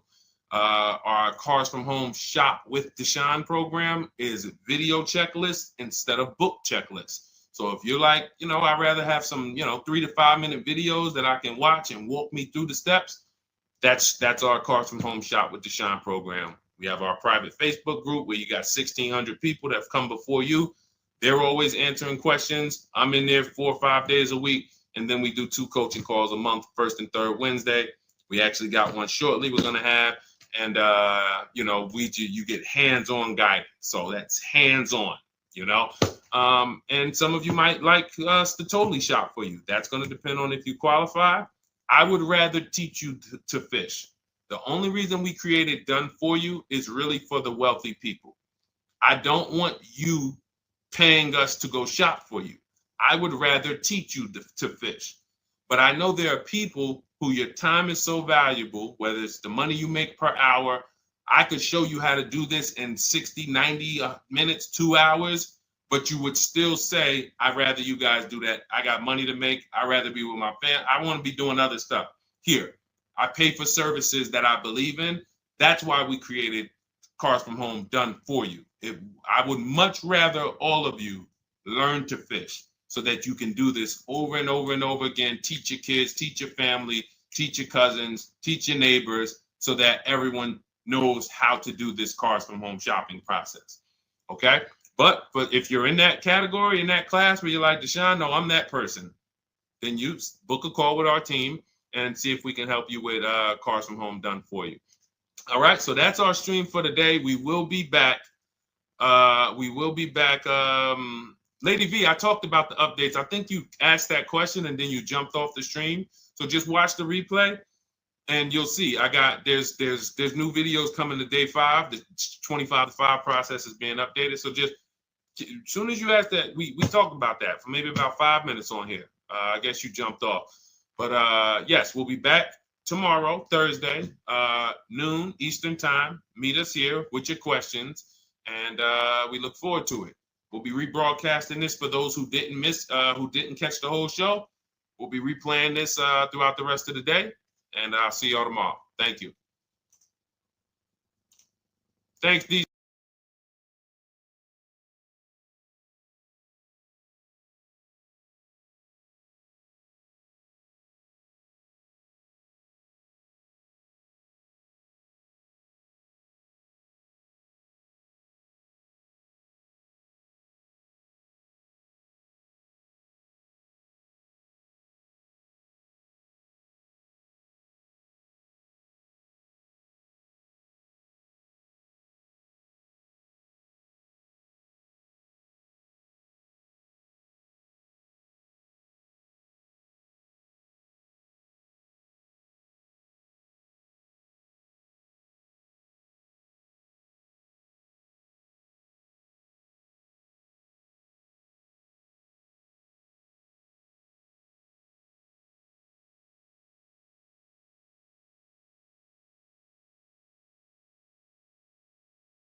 All right, welcome to Car Shopping Mistakes Live. This is our Monday, May 12th episode. We are live Monday through Thursday at from 12 to about 1:30. My name is Deshone. I'm known as Deshone the Auto Advisor. And what I do is make sure that people like you never overpay for cars. That's what we've been doing for the last 4 years online. And I spent over 14 years in the auto industry. Worked for General Motors for 5 years, Mercedes-Benz for 5 years, had my own new car brokerage. And now I focus on making sure you have the strategies you need from the inside. So what you're going to see is my perspective is very different, being inside dealers for 14 years. And so you can feel free to start typing your questions. Again, we are live every Monday through Thursday. You can mark your calendar so you don't miss a show at 12 noon Eastern time. And no question is off limits. There's really nothing that I think is going to catch me off guard. So, feel free to start throwing your questions out. First of all, who's shopping for a car? If you're shopping now, or you will be shopping in the next 6 months, type me in the comments. Who's shopping or will be shopping in the next 6 months? Because what you're going to see is you don't want to wait. A big part of what I teach is making sure you're positioned to get great deals, which is not waiting until it's an emergency. Now, sometimes you have an emergency, your car is totaled, your car was stolen, you have less than 30 days with your rental car and you have to get a car. That's different. But we don't want to go into a $30,000, $50,000, $100,000 transaction waiting till the last minute. So who's shopping for a car? Let us know in the chat. Let me know. Hey, yours truly. Great to see you. Great to see you on YouTube. We are live on 4 platforms: YouTube, Instagram, Facebook, and TikTok. So I have my man Dolan, the best moderator in the world, bringing your questions in. So no matter what platform you're on, you can start typing your questions. Now, this whole stream is going to be sponsored by my new digital book. It's called Cars from Home. 7 steps to saving time, money, and avoiding dealerships. It's already 5-star rated. If you look on goodreads.com, thank you to everyone who has reviewed the book. You've sent me your stories. You sent me your testimonials. You sent me your deals. Continue to do that. I love getting those emails. It makes a big difference. People like Marie, she got 13,000 off using the book, using the steps. It's a simple do-it-yourself blueprint to really, really maximizing all the money in your car deals. And you can get a copy for the next 2 hours for 75% off. It's normally $97, but as part of our book launch special, you got your copy for 75% off, $24. So you can go to my TikTok bio, Instagram bio, the YouTube comments, or the Facebook comments. We have a link for you, and you can grab your book. You won't leave the stream. And you can come on back. Feel free to ask as many questions as your heart desires. All right. Good to see you, Nikki. Happy Monday. Great to see you. All right. So, okay, Dolan, let's start bringing in the first question. I want to check in on Instagram. And yours truly on YouTube asks, which fees can be negotiated on an offer for a used car? Great question. There's only 3 legitimate fees on every car when you're purchasing it pre-owned. Doc fee. Some people, you'll hear people say, "Oh, doc fees are made up fee." It's a legitimate fee. In fact, when you look on the purchase order, which is that long form after you get your car, you'll see it's oftentimes it's printed on there. So is it all profit for the dealership? Yes, it is, but it also is legitimate. Your DMV fees, plates, license, registration, and your taxes. So those are the legitimate fees. Now, what are not legitimate fees? Anything that's not those 3. The prep fee, the marketing fee, the service plan, internet fee. All of these things are absolutely made up. Absolutely made up. Now, what you're seeing now is you'll see, and this is why you never want to go into the dealership looking for a car that you didn't see online first. Online is where we create the competition. Once you're there, we've lost our leverage. That's why everything we teach is called Cars from Home. 99% of your transaction can and should be done from home, where you can see that fine print, where you can actually you can see the dealers who don't have the fake fees before you get out there and waste your time with the ones who do. So you'll see all types of made up fees. Now, what is also being made up, let's go a little deeper on this, is the people, all right, if I put a mandatory service plan on my car, there's value there. It's not like the internet fee, which is just a ripoff, or the prep fee, which is just a ripoff. There's a service plan built in. Okay, then we have to determine if there's value there for us. There's a key replacement built in. But here's how I would like you to think, yours truly, and anyone who's in a similar situation. Anyone who'll be shopping for a used car, type the letter U. I want to drop a couple things for you to keep in mind and lock in. If you're going to be shopping for a pre-owned car, type the letter U. So yours truly, when we're looking at cars, what we want to do is we want to see, oh, sorry, hold on. Thank you to everyone who shared this broadcast with a friend. I appreciate it. If everyone shares with one friend, we'll change the auto industry in less than a year. So you want to look at, as you're looking online, you want to be able to see the low side of the market for the car you're shopping for. So let me give you an example. Let's say you're shopping for once you have your budget, you want to try to get as new of a car as possible. If you don't see cars in that budget, go 1 year back. I always like to do 100 miles. You don't want to just do this neighborhood shopping, because again, as someone who's been in dealerships, or who was in dealerships for 14 years, I can never be in dealerships now. No dealership I wouldn't want to work in a dealership, but there's no person who could tell you guys the unfiltered truth and be in a dealership. They're going to get fired. So, but here's what you'll see.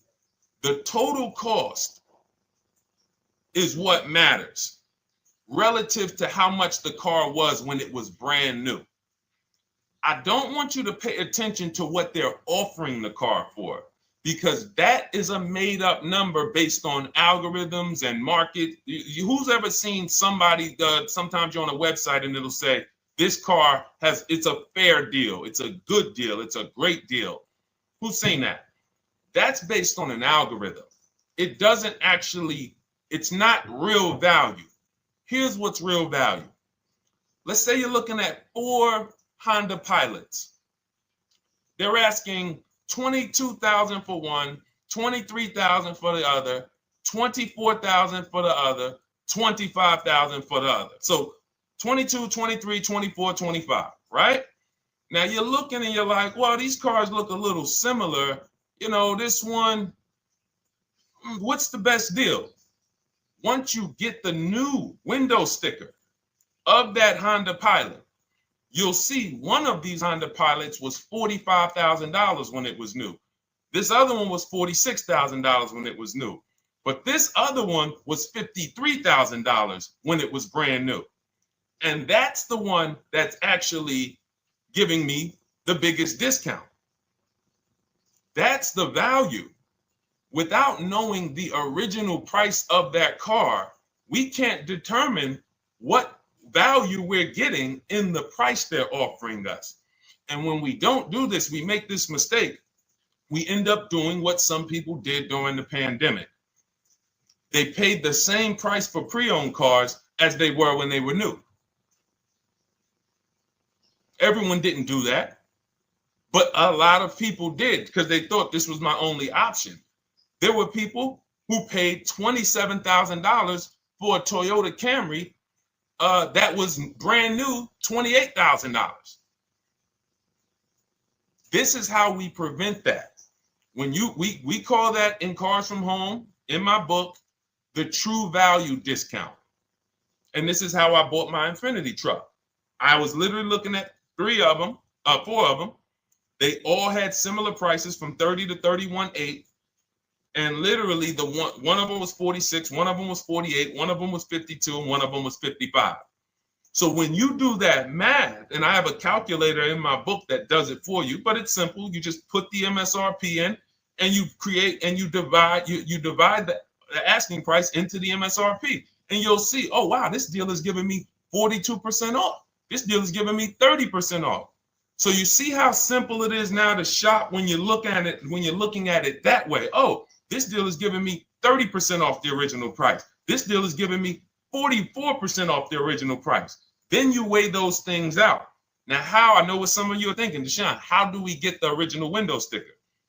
You get the original window sticker. Some brands have it on the Carfax. They have a deal with Carfax. And then sometimes you can Google Maroney label. You're looking for this. I'll show a picture of Maroney label. That's a window sticker. This is what you're looking for. Maroney label. And you can do window sticker, new window sticker. There is a service out there that gets them for $5. Again, I'm not affiliated with it, but here's what you should be looking at. That $5 is like my inspection on a home. I'm only doing this for my top 3 to 5 cars. Top 3 to 5. And once I get that, boom, now, if you're not doing this, there's no way you can get great deals on used cars. It is literally impossible because all you're doing is basing it off of smoke and mirrors. So I'm here to tear back, to reveal this whole industry is smoke and mirrors. It's all about psychology, and it's not about you winning. It's about dealers making you think you won. Hold up. Wait. Wings Buff on Instagram said the audio is not working. I smell sabotage towards you. Let me know if the audio is not coming through clear. Let me know, and we'll try to adjust it. I don't know. Yes, exactly, Amanda. It's called real value. Real value. We call it the true value discount. That's what it's called. So it's biggest discount from the original price. So when you're out looking for pre-owned cars, your only mission is to look at, you can ask the dealer sometimes, hey, you got the original price of the car? Again, you don't buy a new car without it. Thanks, Creole Queen. I appreciate it. She said on TikTok, we're fine on TikTok. I don't know why it may be coming through different on Instagram, but maybe log out, log back in, and let us know if it's something that is just coming through on Instagram. But you'll see the difference. Type $signs if y'all understand that before we move on, because we got a lot more questions coming in. But without getting the new car price of the used car, it's impossible. We can make up a price. We can literally just make up a price. Oh, we're asking $32,000 for the car. How do you know that's a good price? But when you know, oh, that car was originally $61,000, they're asking $32,000 for it. Oh, I saw another one over here, they're asking $30,000, but the original price was $50,000. It's not a good, you get what I'm saying? Lower price, which is what most people flock to. Oh, this one over here is $1,000 less. But that $1,000 less is getting you $8,000 less vehicle. Okay? Type $signs. All right, yours truly said she's good. Did y'all get that? Y'all getting this? Let me know if y'all getting this. All right. Thanks, Sweet Now. All right. We are live. This is our Monday, May 12th show. We do these shows Monday through Thursday, 12 noon to about 1:30 p.m. Eastern time. So we'll also rebroadcast the replay throughout the day. So if you couldn't catch it live, definitely catch the replay, and you'll be able to catch up on anything you missed. EJ, great to see you on Facebook. How do I buy a Tesla since they only are online and at one price? Great question. You don't negotiate with Teslas because they are actually one price. So when you look at a Tesla, you're actually looking at something none of the car dealers do, but they want to make you think they do it. One price, which means when you come into a Tesla in New Jersey, same price in California, same price in Florida, same price in North Dakota. Every other brand every single car is individually owned and operated, every car dealership. And, you know, I remember like somebody came on the show and said, oh, Nissan is overpriced. I said, no, whatever Nissan dealer you went to was overpriced. There's another one probably 10 miles away. There's another one 15 miles away. There's probably 8 more of them within 25 or 30 miles. When they can make you think, oh, we're all the same, they got you. Big mistake. Very expensive mistake. Thinking every dealer is the same. They're all different. Even the ones that are owned by the same people, most times are still in some competition with each other. But Tesla, unless you're buying a pre-owned one price, no matter where you go, no negotiation. That's what it is. No other brand is like that, though. Go ahead, Dolan. Next question. Good to see you, Nia. Good to see you, Chantel Davis. Vanessa, good to see you, Maze of Empathy. Jonas checking in on TikTok. Great to see everybody checking in. Yes, exactly.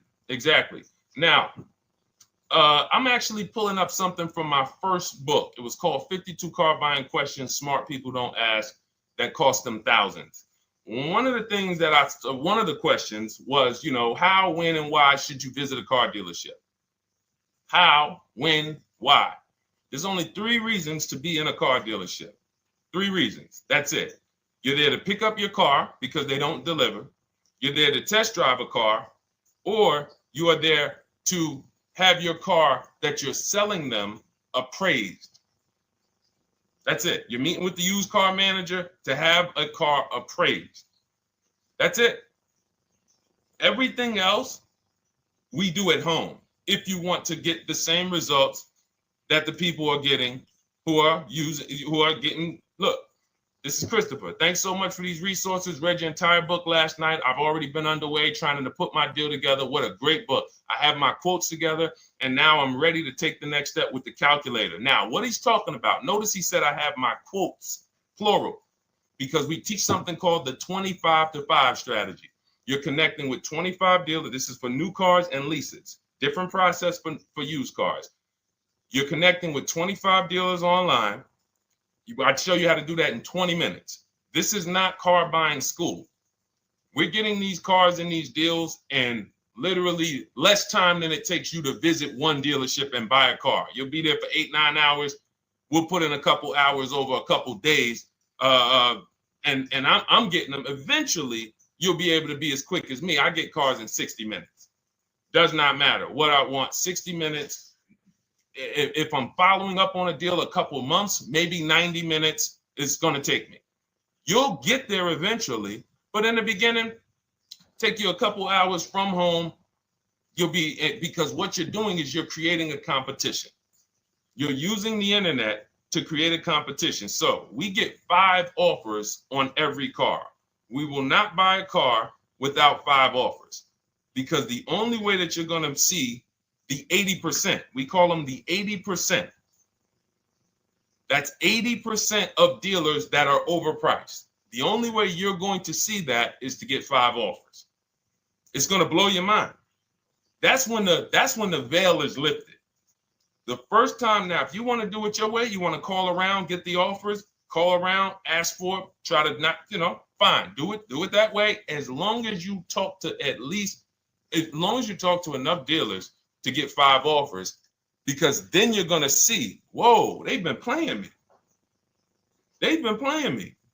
How is it that I'm shopping for the same car? I called and got the same. I called on this Hyundai Sonata. One dealer's telling me it's $480 a month. One dealer's telling me it's $450 a month. One dealer's telling me it's $420. One dealer's telling me it's $375. Another dealer's telling me it's $340. That's when you know you did it right. So and here's how you know you've done it right. If you don't see a $3,000 to $5,000 spread from your best offer, which we call the 20% dealers, to the worst offer, you didn't shop correctly. We have people all around the country, We've been helping people since 2021. In fact, during the pandemic, we had people really killing it because they were selling their cars for 7 grand, 12 grand more, putting that equity in their bank, doing leases, no money down. So it was a phenomenal time for people who had cars to replace and were making dealers bid to get their new cars. So doesn't matter the market. But until you actually do it, you're not going to, it's harder for you to believe it. You get what I'm saying? It's harder for you to believe, wait, you mean 8 out of 10 dealers are overpriced? 8 out of 10. That's why you must get 5 offers for you to see, wow. My highest offer is $200 a month more, and that's my local dealer. That's the dealer that's 20 minutes away, because oftentimes some of your closest dealers, when they see your zip code, they'll be like, oh, this person is not going to shop us. Let's give them this offer. It's that dealer that's 45 minutes away, an hour away, when they get your notification on their website and they're like, whoa, okay, this is a person in our competitor's market. Let's take this deal from our competitor. It's going to blow your mind. And then it'll be changed. Right now, you're just being exposed to the information. And the same thing on used cars. The best value used cars are $3,000 to $5,000 less than the highest price used cars. It's just what it is, because 80% of dealers are going to, even when they say it's their best deal, who's had a dealer say that to them? That's our best deal. That's the best deal we can do. Listen, that's the best deal we can do. Who's had that? Raise your hand. Who's in their car buying purchase, in their shopping, has heard a dealer at any time say, hey, that's it. That's the best deal we got, right? They're not lying. They're just not going to do, they'd rather you leave and they'll sell the car to someone else. Because they're like, we're not going lower than this. But here's the thing, their competition will. That's their best offer. It's not their competition's best offer. So it's very important to understand that. Okay? All right, let's go, Dolan. Let's keep it going. Next question. Oh, good day. I'm glad you got the book, EJ. Use it. Win. Send me your success stories. Continue to just follow it step by step. Ask yourself, what step am I on? It's like a checklist. Boom, that step's done. Go to the next one. Boom, check. Go to the next one. Hey, I'm looking for a car right now. I have 7 to 10 grand. Which way should I go? Well, I mean, if that's your budget, you probably can look for, and this is not what I teach, but I do have we call this a smart car. It's not that type of smart car. The little one stands for saving money at the right time. And if I got 7 to 10, what I'm looking for, I'm on Facebook. I'm looking for something. See, and this depends on what you need. See, needs, you pay for 5 things in a car. You pay for 5 things. Remember this. Size. So anyone who's like, oh man, I need to save money. Here's what and let me actually tell you why I want you to know this. When I was in Mercedes-Benz, right? We had people come in. I remember a woman came in. She's like, okay, I got kids. I need the one with the 3 rows. All right. So she needed the one with the 3 rows. We go through it. We pick it out. Once we get her a price on it, it's way outside of her budget. Now, here's what she says. Oh, what about the one, the 2-row one? Now, my question to her, because I'm an advisor, even when I was a car salesperson, I was still, and my brand was Mr. Mercedes. So the people who are in New Jersey, I created the Mr. Mercedes brand. And I said, didn't you tell me you had kids and you needed the 3rd row? She said, oh, yeah. So I said, why are we even discussing a 2-row vehicle then? She's like, yeah, no, you're right. I'm like, this is just not the vehicle for you. And that's okay. But the worst thing you can do is to go smaller than you need on a vehicle. Because now you're not going to like the vehicle in literally, the vehicle's not functional for you.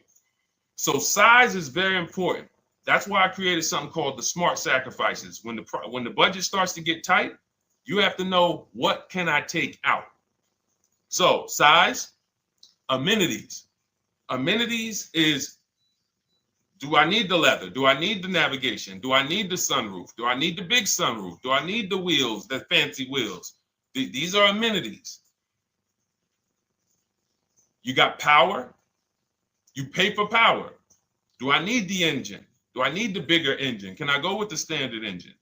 And then here's where the money starts to really go high. Class. So you look at Chevrolet, Honda, Toyota. Okay, that's class. You go to the next class, you're looking at, let's go Infiniti, Acura, Lincoln, Genesis. These are the next class, which means you can have a vehicle, same size, same amenities. It's 10,000, 15,000 more, different class. Then we go, and of course you have Mercedes, BMW, Jaguars, somewhere in between, Lexus. These are going up in class. So, and then the last thing you pay for, which is really expensive, is exclusivity. So when you have a vehicle, oh, no one else has this vehicle, you're going to pay for that. You can have a super small vehicle. It doesn't have a lot of features, but no one has it. It's a ton of money. So as you're looking at your car with a $7,000 to $10,000 budget, you got to ask yourself, what can I take out? And I say, don't let it be size. Go with the smallest vehicle that will suit your needs, and then get the lowest number of amenities that'll suit your needs, the lowest amount of power, and then you look for the most recent vehicle. And I would look for something. Let's just say, for example, someone's looking at a Mazda 3. It's a $25,000 vehicle, brand new. I don't need the leather. I don't need the fancy stuff. I don't need a big bunch of power. I could probably find one for 10 grand that's not too old, maybe about 5-6 years old, if I'm looking correctly. But you have to know what you can live without, because if you go and do what most people do, most people are not going to listen to what I'm saying. They're going to go out and they're going to buy a big SUV with leather and all the features, and then they're going to get a 9-year-old one with no warranty because there's just no discipline there. See, the things I'm talking about, the disciplined people, the people who are financially astute, who's like, Deshone, I never knew that car buying was this serious. How, like, I'm overspending by $5 grand every car, a minimum. There's no way that you're not. So these things weren't taught to you.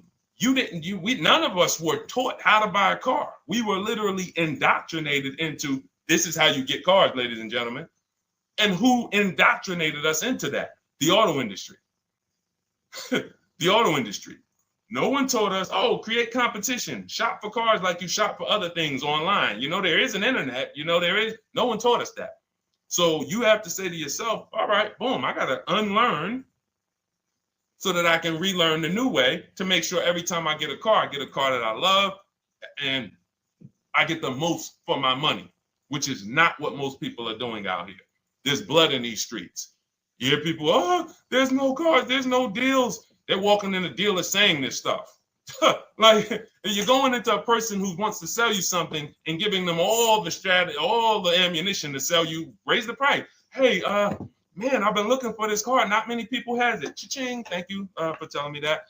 Oh, man, the tariffs are coming too, right? I hear the tariffs are coming, so things are getting more expensive, right? Yep, absolutely. Yes, they are, Mr. Customer. Thanks for saying all of this stuff. That's how most people buy cars.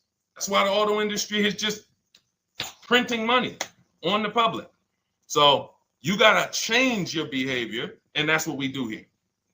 And it's easy, and it's fun. You look at the people. Look, and we'll take some more questions because I see we got one that just came from Nurse Gregory. I got you on TikTok. So this is our Monday, May 12th live show. So we are live. You can feel free to type your question. We rebroadcast this show throughout the day, but we are live every Monday through Thursday at 12. So, but look, when you look at the confidence from Brian. Look, just finalized my deal. First ever lease using your system. 2025 Honda HR-V Sport, $30,000 MSRP, $395 a month, 1.2 ratio.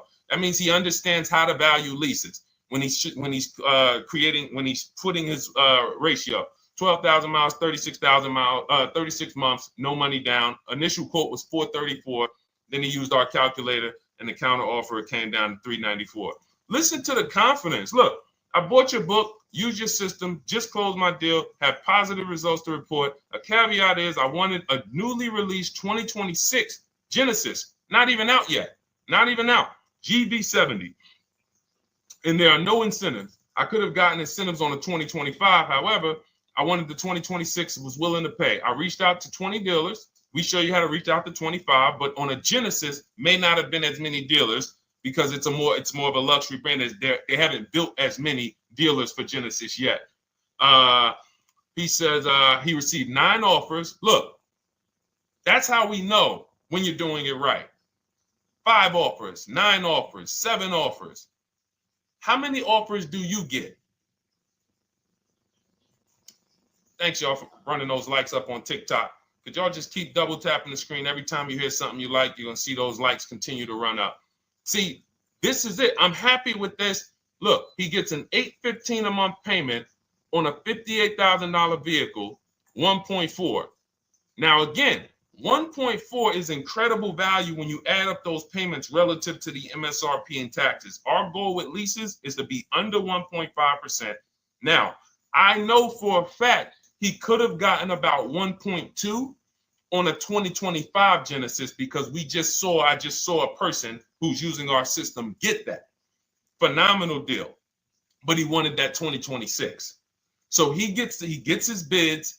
And again, until you see the other offers that are 150, if every single time you get a car, you're not seeing $3,000 to $5,000 minimum from the car you get to the other offers that were offered to you, then you weren't shopping correctly. And again, if you want to do it yourself, you want to call around to get quotes, feel free to do that. We do this all online without talking. Who doesn't like to talk to dealers? Type me in the chat.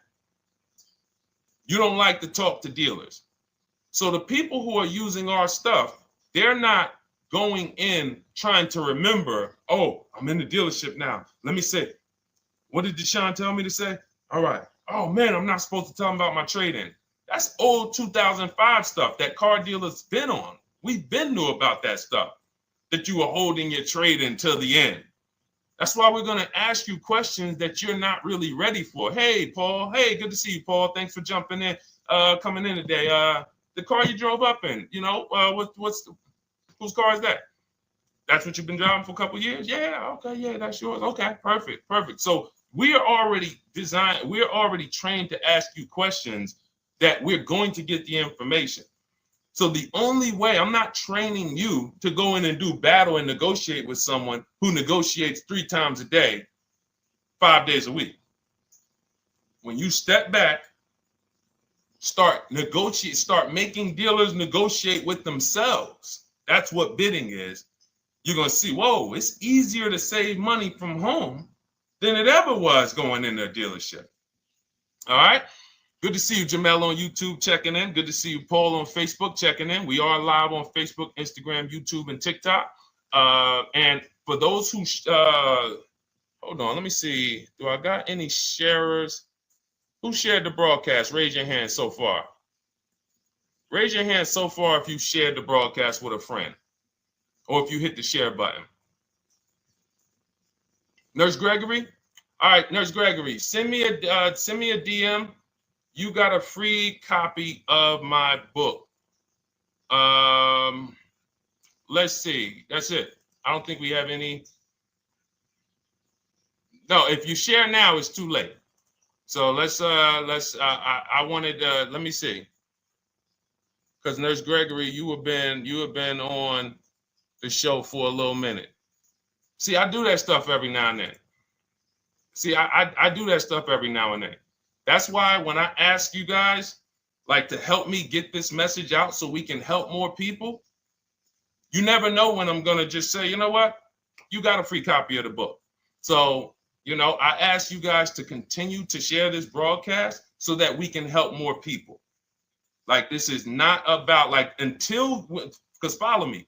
until most of the country is actually shopping from home, it makes our job shopping from home a little bit harder, because literally dealers know on a weekend, they come to us on Friday, hey, how many appointments we got? We got 200. 200 over the weekend. So they expect you guys to walk in. So until that goes from 200 to 100, and they're like, whoa, what's going on here? Whoa, people are not really walking in anymore. We're getting half the appointments. Oh, wait, what's going on? We only have 50 appointments. Memorial Day weekend, we got 100. We're normally at 300 appointments over a Memorial Day weekend. So until we start doing this collectively, it's hurting. It makes all of our jobs a little bit harder. So that's why I appreciate the people who share the broadcast. Yep, send me a DM. Okay, so let's go. We got more questions coming in, so pull them up, Dolan. Let's go. And this whole stream is sponsored by my new digital book. It's called Cars from Home: 7 Steps to Saving Time, Money, and Avoiding Dealerships. It's already 5-star rated. And, I'm reading a couple of the testimonials. Thank you to the people on Goodreads who reviewed that book. Thank you so much. And it's normally $97, but as part of our welcome offer, you can get yours for $24. That's 75% off. You can go to my TikTok bio. It's only for 2 hours. So once that 2-hour timer goes to 0, price does go back up to $97. So head to my TikTok bio, the Instagram bio, YouTube comments, or the Facebook comments. Grab yours for $24. Save you 75%, and just use it. It's a step-by-step blueprint checklist to dominating the car market. Okay? And someone remind me to talk about the 3 pillars of great car deals before I end the show. Please, the 3 pillars of great car deals. We got about another 45 minutes, but remind me before we end the show. If you don't operate with the 3 pillars, there's no way you can get a great car deal. And I know this sounds like bad news, but I can't get you the good news. I'm like a financial doctor.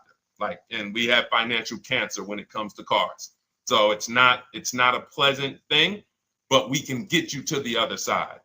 You're losing a ton of money. You're losing equity. You don't even know you can sell cars without the title that you haven't paid off yet. You don't know you can sell leases. All of this stuff is costing you thousands and thousands of dollars, but we can get you to the other side.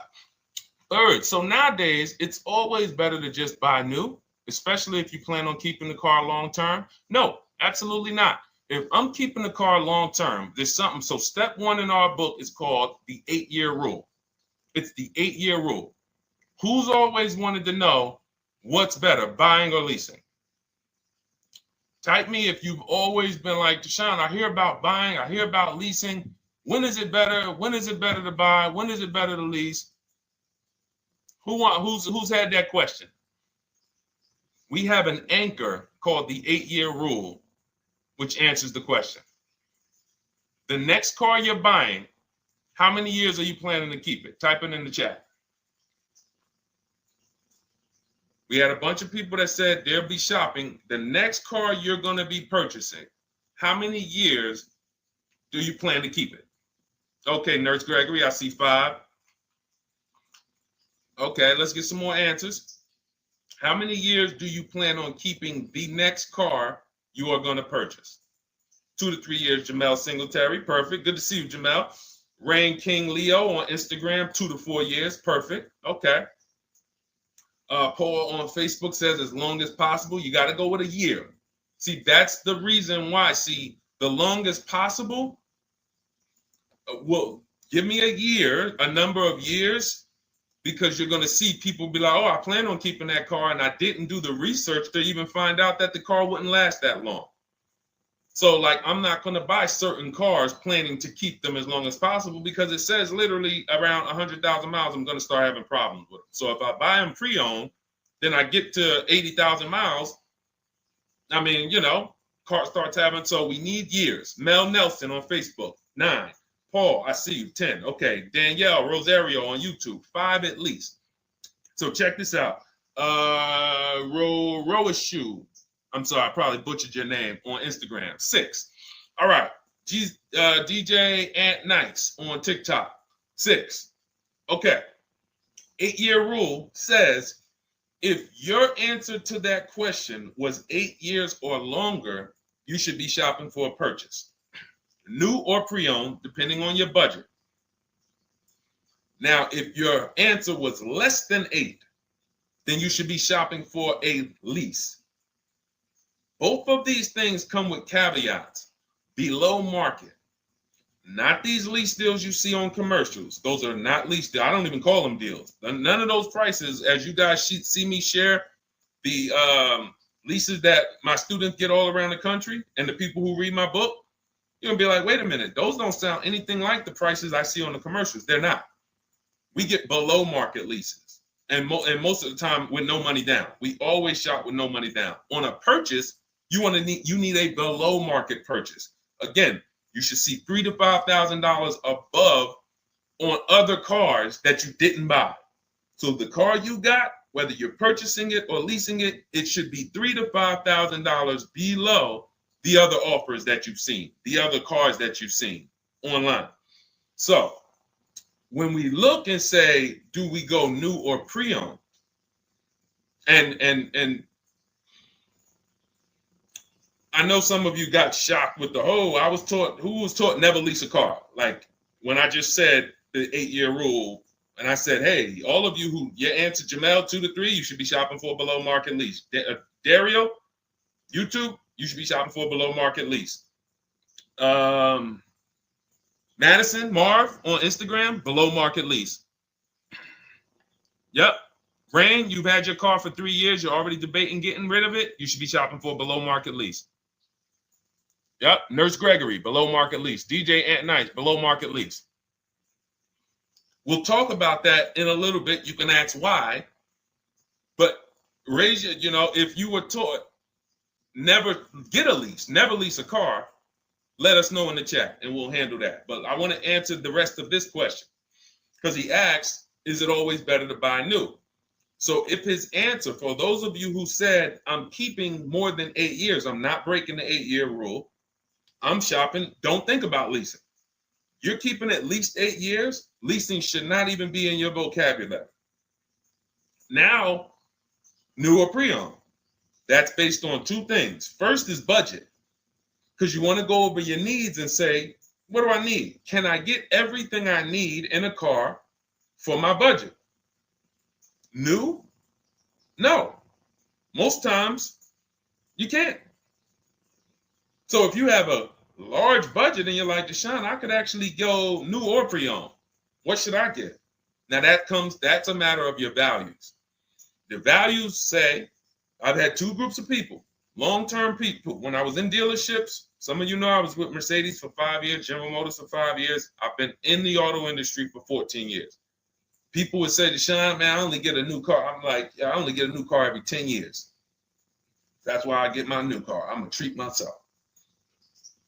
That's values.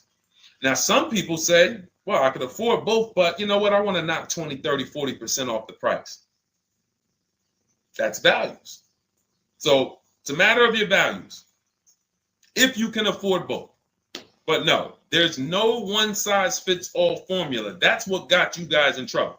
That's where you get in trouble at. Listening to people online and say, all of you should do this. All of you who's heard people say, this is the funniest thing in the world to me. Who's heard people say some teachers, car gurus who've only bought 30 cars in their life, they think they're a guru. Who's heard them say, never buy a new car? No one should ever buy a new car, ever. Who's heard that? Who's heard that?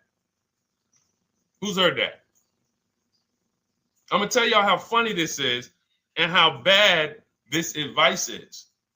And one day, I would love to be on a panel with like people who talk cars. All I need is 10 minutes. We're gonna rip them from leasing down to everything. So everyone should buy a used car, right? Oh, wait, I don't want to talk about your dad though. Miss you dad. She said I heard it from my dad. All right, but your dad probably is not saying everyone should buy used cars. There are people who say, all right, Paul, you've heard it. All right, Rain King Leo, you've heard it. So let me ask you a question. If we ask some of these people who swear, hey, none of you should ever buy, and they talk to millions of people, and they preach this, no one should ever buy a used car. So here's the question. how do the cars become used? If no one should buy a pre-owned car, if no one should buy a new car, rather, how do the cars become used? So let's just say you could snap your fingers. So if you had it your way, no one would buy a used car. No one would ever buy a used car, ever. So you snap your fingers, that would be your wish, right? Yes, exactly. So how do the cars become used then? So if something that you're suggesting could not get 100% market penetration, it's not a good idea. It's not realistic. There are people who should be leasing new cars below market. When you lease a car, you get a brand new car that year, 2025, all the latest and greatest. You're the first driver, unless you get a demo, which has maybe, it's a couple months old, within a couple thousand miles. But other than that, it's a new car. That's what you're leasing. Got to get multiple offers or they're going to overcharge you. You'll go in, you try to go in and, hey, work me up a lease deal. You'll be like, whoa, this doesn't sound like what Deshone said those leases. But that's it, because we don't go into dealerships to get lease prices. We stay at home and get multiple prices from home. You're walking into an 80% dealer. But yes, that's the difference. So the 8-year rule is to be your anchor for when I should actually be buying or leasing. And then once you go and say, I'm buying because I'm keeping 8 years, then you let your budget dictate whether you're going to shop new or used. And then you if you could afford both, it's a matter of your values. You want to treat yourself to a new car because you can afford it, make sure you get a below market deal, multiple offers, or do I want to get a pre-owned car so I can knock 20, 30, 40% off the price? Okay.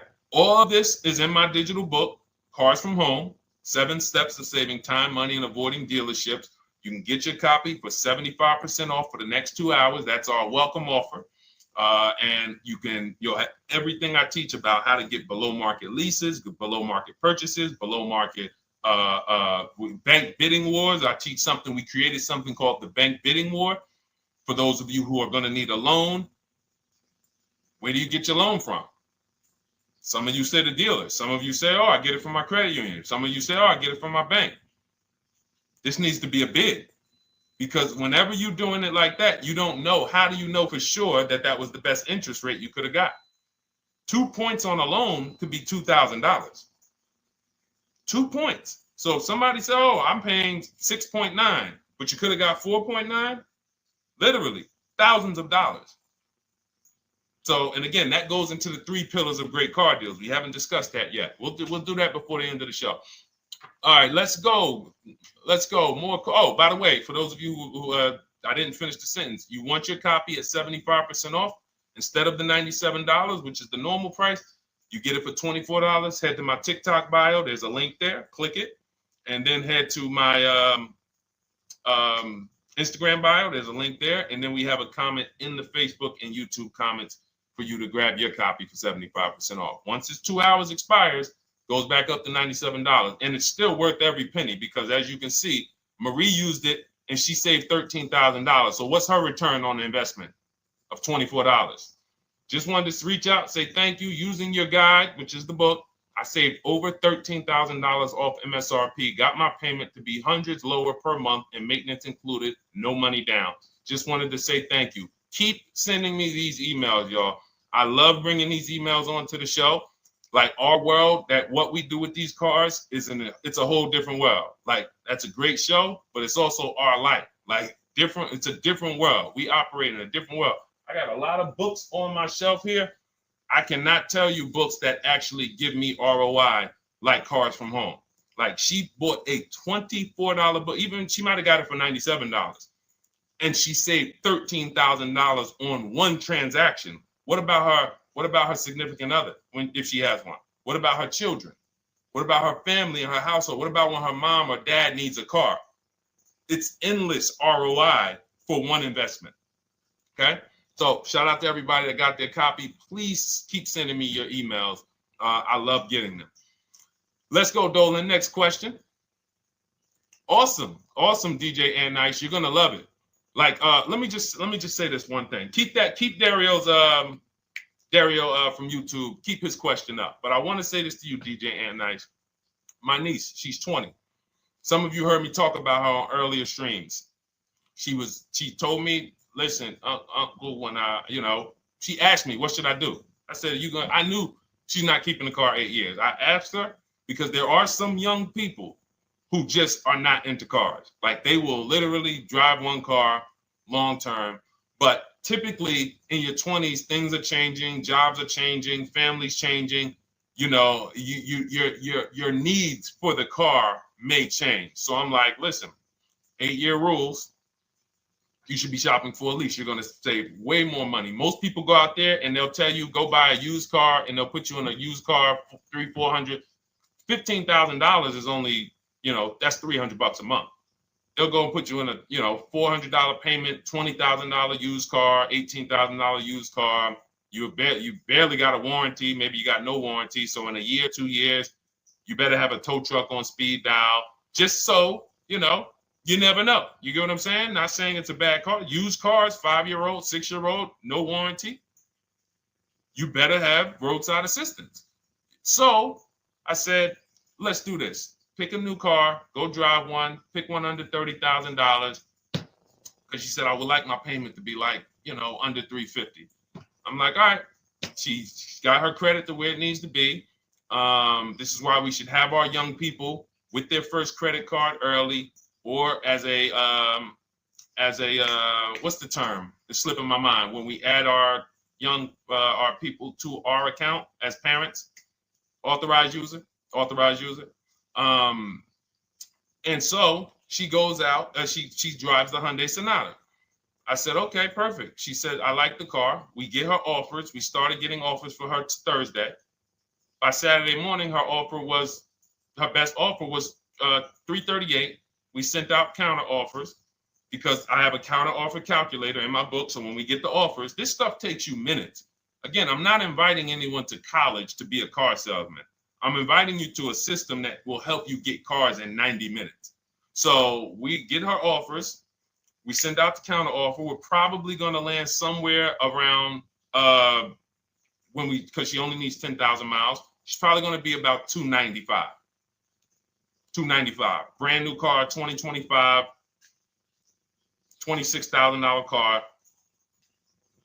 And so compare that. You get what I'm saying? So when you say DJ, and that was my experience. When I worked for General Motors, I went and leased my Pontiac. My boss is the one who showed me how to do it. I didn't even understand leasing. I was 22. He said, listen, even though I was selling leases, I was just a number. Most car salesmen are this. Y'all, this sound familiar? All right. That's what you want, sir? You like the car? Is this the color? Okay. Let me go get the numbers from my manager. You get what I'm saying? They don't understand the numbers. And that's how I was at 22. I didn't understand the numbers until I got hired at Ray Katina. And Ray Katina, all his salespeople are finance managers too. So that's where I learned the numbers. But before that, I didn't know how this thing worked. But anyway, I'm leasing my first car, $256 a month, Pontiac G6. Brand new car. My other friends out here, they driving other cars, $400, $500 payments. Used cars. So you're going to love it. Like the money is it stays in your bank account, which is our goal. All right, Dario, let's get to you, my man. I'm about to finance my first car at 23 years old with a 769 credit score. Wow. I guess I should have read that question before I just went off on that whole story about my niece and everything. Let's look at Dario's answer to the 8-year rule. Dario, did you answer the question? Dario, how many years are you going to keep this? 5 at least. This is the part. This is the part where I don't know what to do. You get what I'm saying? Help me out here. Y'all get what I'm saying? Like there are times where I literally don't know what to do with this. Everybody, we talked about the 8-year rule, right? We went deep on the 8-year rule. I asked everybody I said, how many years are you keeping your next car? Everybody tapped in. 10, 8, 9, 7, 5, 3, 2. I said, okay. Step one is the leasing versus buying question. What's going to save me more money? If you are not keeping your car 8 years, you are absolutely overspending by not getting a below market lease. Then, which I didn't even count on, DJ Ant Nice comes and says, hey, man, you talked me into getting this lease because I want to save the most money possible, and I'm not keeping the car 8 years. Then I walk you through a scenario where my niece, her first car, she's 20. She's about to lease a brand new Hyundai Sonata, and her payment's going to be $295 a month. Add that up, $295 a month for 3 years, $295 a month times 36 is $10,620. That is her payments over 3 years. $10,620 over 3 years. Which means if we look at the $26,000 car she's getting, and then we look at the taxes and fees on that $20,000 car, we're probably going to be somewhere around $28,000. Oh, I'm sorry. I'm wrong, y'all. I just pulled up the MSRPs on that car she's getting. It's $28,500. $28,500. She's paying a little over $10,000 to drive a $28,000 car that with taxes and fees would probably put her around $30,000. A little more, but let's just say you get a little discount, $30,000. She's paying. So if she bought this car, what would that car be worth in 3 years? What would that car, if she bought a $28,000 car, $28,000? Throw some numbers out there so we can really try to help Dario and the people who just, all right, may need us to go deeper on this. You might need me to go deeper on this. You might be like Dario, like, okay, Sean, I didn't grasp it. Let's go deeper on this. What would the car that she's getting, my niece is about to get for $28,000, $295 a month, what would that car be worth after 3 years? $28,000 car.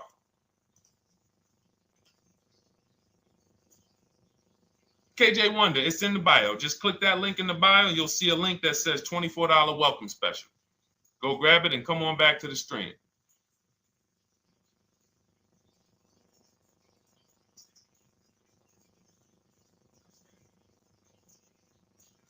Anybody want to tap in?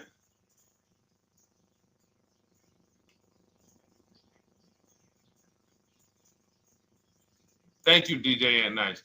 I don't think that's right. So a $28,000 car after 3 years is worth 23? No.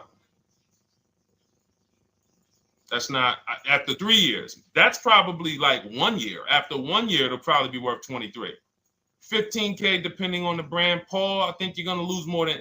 I don't know one car that sometimes like I don't know one car that depreciates $8,000 in 3 years. So I'm a conservative person when it comes to my numbers. That car is like, let's be real here. You don't buy a Hyundai Sonata, come back in 3 years, you paid $28,000 for it, come back in 3 years and they give you 20 for it. It's going to be more like $13,000, $15,000. What if you have an accident? You get what I'm saying? So, and unfortunately, you know what's hard about this? The only people who really understand depreciation and how much cars lose value are people who pay cash.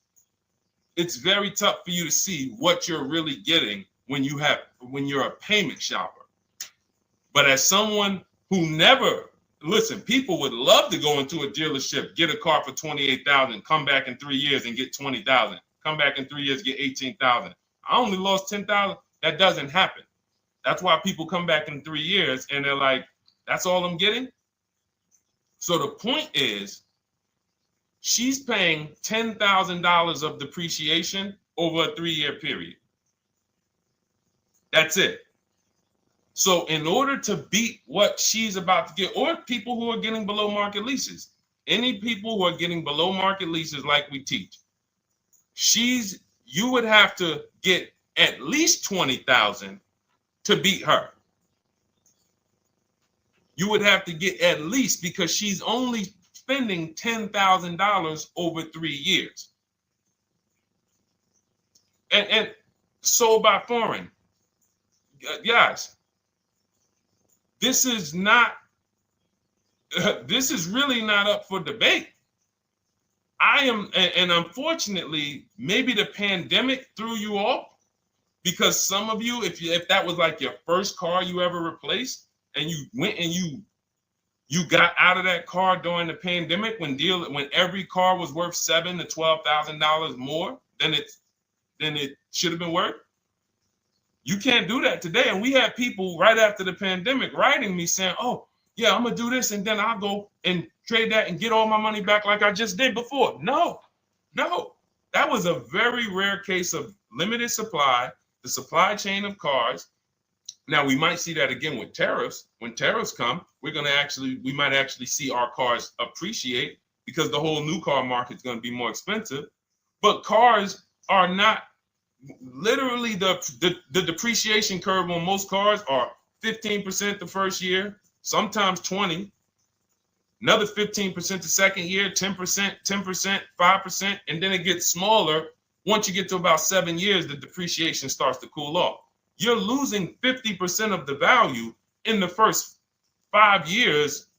And if you drive a lot, you're going to lose it quicker.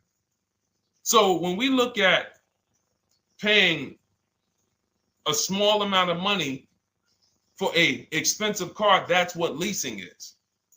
So there's no, when you, and let's wrap it up like this. If she would have bought this car, this same, because this is really a leasing versus buying lesson. And I don't know, however deep we need to go on it, that's how much deep we need to go until some people it clicks, because it may not click for everyone. I'm trying to make it as simple as I can, which is why I'm only talking about what's coming out of your bank account. Like, isn't that what we're supposed to care about? But for some reason, some of us are thinking about other things when it comes to cars. We go into somewhere else. So let's look at if she would have bought this same car, the same $28,000 car with taxes and fees, probably about 31 and change. But let's just round it off to 30. What's her car payment, everyone? Those of you who know the rule, every $5,000 is about how much per month on a loan?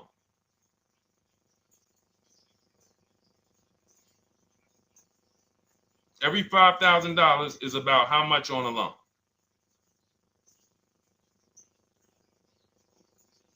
Now, every 5,000, thank you, DJ Ant Nice, you got it, $100. So again, these are videos that I make that, thank God, has been seen hundreds of thousands of times, some of them into the million. Every $5,000 is about $100 per month on a 5-year loan. Yep, you got it, Jamel. So what would this car cost her that was 30? Thank you, Tony, man. It would cost her $600 a month. So the same car that she's leasing for $295 a month would cost her $600 a month if she wanted to purchase it. Now let's throw one more scenario in there. Let's say she finds one for this price that yours truly said, about $18,000. She gets a 3-year-old used one. 3-year-old used car, good mileage on it, taxes and fees. She's a little over, let's round it off to $20,000. What's her payment? What's her payment for a 3-year-old used version of what she's getting new right now? $400. So where does it make sense to purchase at? Thank you, D-Boss. On TikTok, we see you. We are live. This is our Monday, May 12th live show. We're live from 12 to about 1:30 Eastern time, Monday through Thursday. Mark your calendars so you don't miss a show. 400. Where does it make sense at? I'm on my 7th lease. Where can you tell me that it makes sense at, unless you're one of the people, like, let's go back to Paul, who's keeping his next car 10 years. Let's go to, Paul on Facebook. Let's go to, who else we got? We got a bunch of people that said 8 to 10. Nope, not too many. That's why I read all of that, and I'm like, yo, all of you people should be leasing 10 years. Wait, nope. I can't find many of you who said you were going to be keeping more than 8 years. So where does it make sense at? That's 3 scenarios where we took the same exact car that she's about to get for $295 a month, brand new 2025. We said, okay, if she got the same deal on that new car, she'd be paying $600 a month for 5 years. If she took it for a 6-year loan, she'd probably get a payment down to $500, but that's for 6 years. And again, she's not keeping the car that long. So when she goes to replace it, she's probably going to have negative equity in 3 years, like most people. Come back, every single car transaction you do, oh, I'm replacing it. Oh, you got negative equity. Oh, dang, how? This is how. And then we took another scenario of her buying a pre-owned one, and her payment on a 3-year-old one with 1 year left of warranty is higher than her payment on the new one. Where does it make sense? Thank you, Tony, man. It doesn't. It doesn't. Listen, depends on the interest rate and the length of the loan. We always, this is an average interest rate. So it's not going to be, your interest rate isn't moving you from from every $5,000 on a loan being $100 a month to every $5,000 on a loan being, $50 a month. No, it's not the way it works. Good interest rate, maybe every $5,000 is $90, 85 tops. It's not 50, to the point where, and this is how people get in trouble. That's why our people don't get in trouble, because they don't go in looking at a $20,000 or $30,000 car saying, oh man, I'm gonna get that to $400 a month with no money down. Yeah, you'll get it $400 a month with no money down. Your loan's gonna be 96 months. So when we have these boundaries, this is how we move.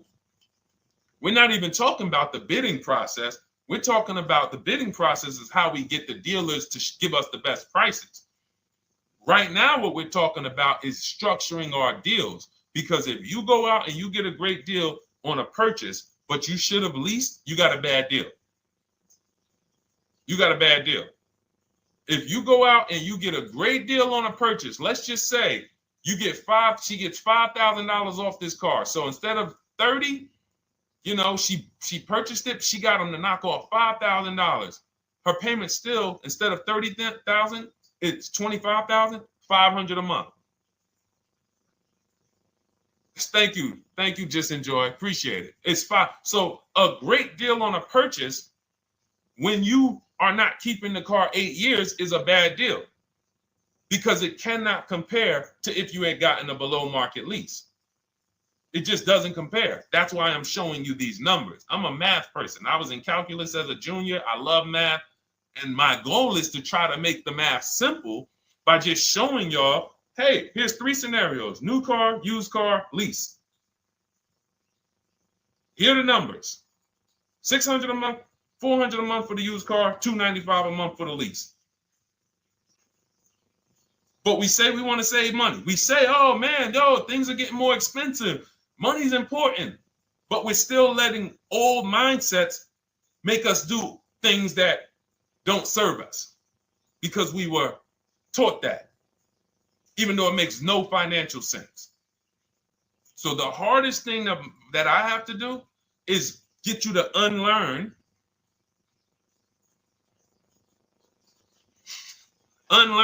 what you have been taught.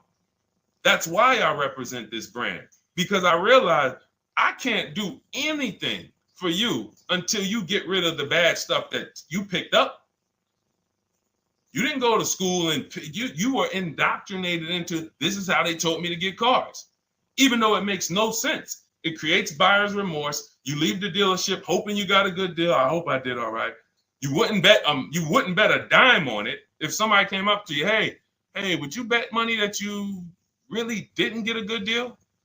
You would be like, oh no, I wouldn't take that bet. I don't. No, you have no confidence, no guarantees, nothing. And this is what people are still staying in. So when we talk, we're inviting you to the new way. We call it, this is the new way. And so everything that we're talking about, you can get in my literally my video, my step-by-step checklist, Cars from Home, 7 steps to saving time, money, and avoiding dealership. You don't have to worry about trying to remember this. You can literally get it in book form. It's a digital book. You don't have to wait for the mail. And the thing about the digital book is when something new happens, I update the book. Like a year ago, we had Room in the book. Room went out of business. If you had a physical copy that you had bought, now here I am talking to you about, oh, now guys, you got to get volume 2. No, I just went in, we update the master file, Room's going, process stays the same. So that's the thing. So it's normally $97, but as part of our book launch special, you can get your copy for $24, 75% off.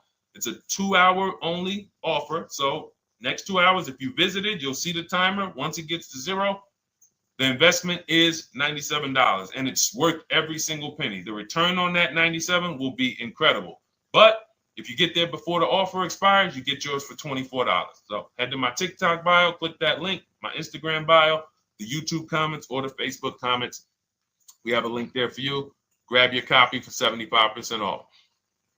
All right. All right, Dolan, let's go. We got time for a couple more questions.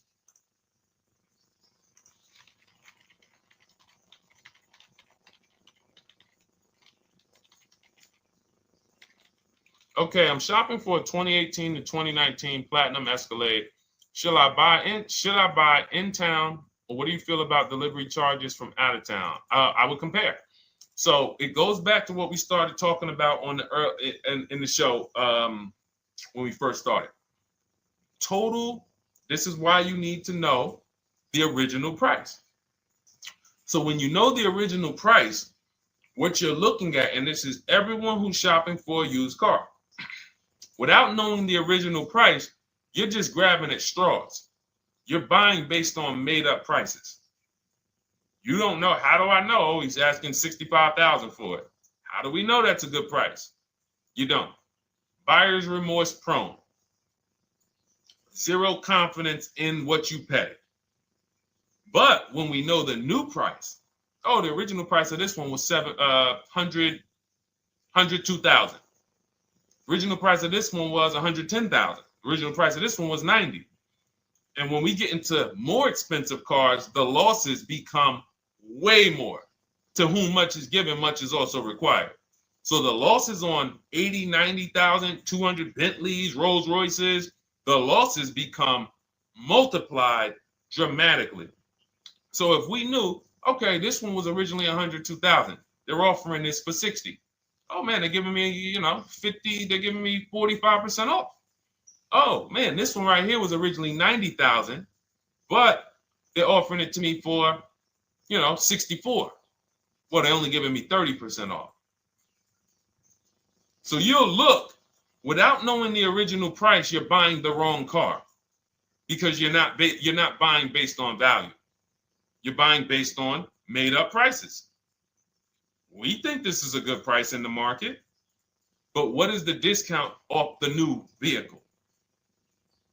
That's the only thing. And then you use that and you say, okay, well, this one's giving me 45% off. It has 29,000 miles. This one's giving me 30% off. It only has 15,000 miles, and you can judge more accurately. You can judge accurately when you know real discounts versus nothing. So we must know how to get the new price. I mentioned it. Some brands have a agreement with Carfax. You can get it on the Carfax. Some brands have and some brands you can go to Google and Google the window sticker or the Maroni label, and you can get it that way. And then you'll see some companies that may sell it. But again, I'm never buying a used car without knowing the original price. And anyone who's listening to me and using the Cars from Home system, none of these people, Christy, look, none of these people, Milligan, Courtney, Melissa, Sheree, Ken, none of these people are buying a used car without knowing the price, the original price. That's how they get you. So when we look at what the price is with delivery, we're just factoring that in to the overall. So with the delivery, I'm still getting 42% off the original price. With the delivery, I'm still getting, so you factor all in cost compared to the original MSRP, and that tells you what the good deal is or what is not the good deal. And many of you, you're going to see, whoa, I've been buying used cars that really don't have, because you're going to pass on a lot of cars. Once you actually start using what we teach, it's an elimination system. It's a sorting process. We weed out the garbage.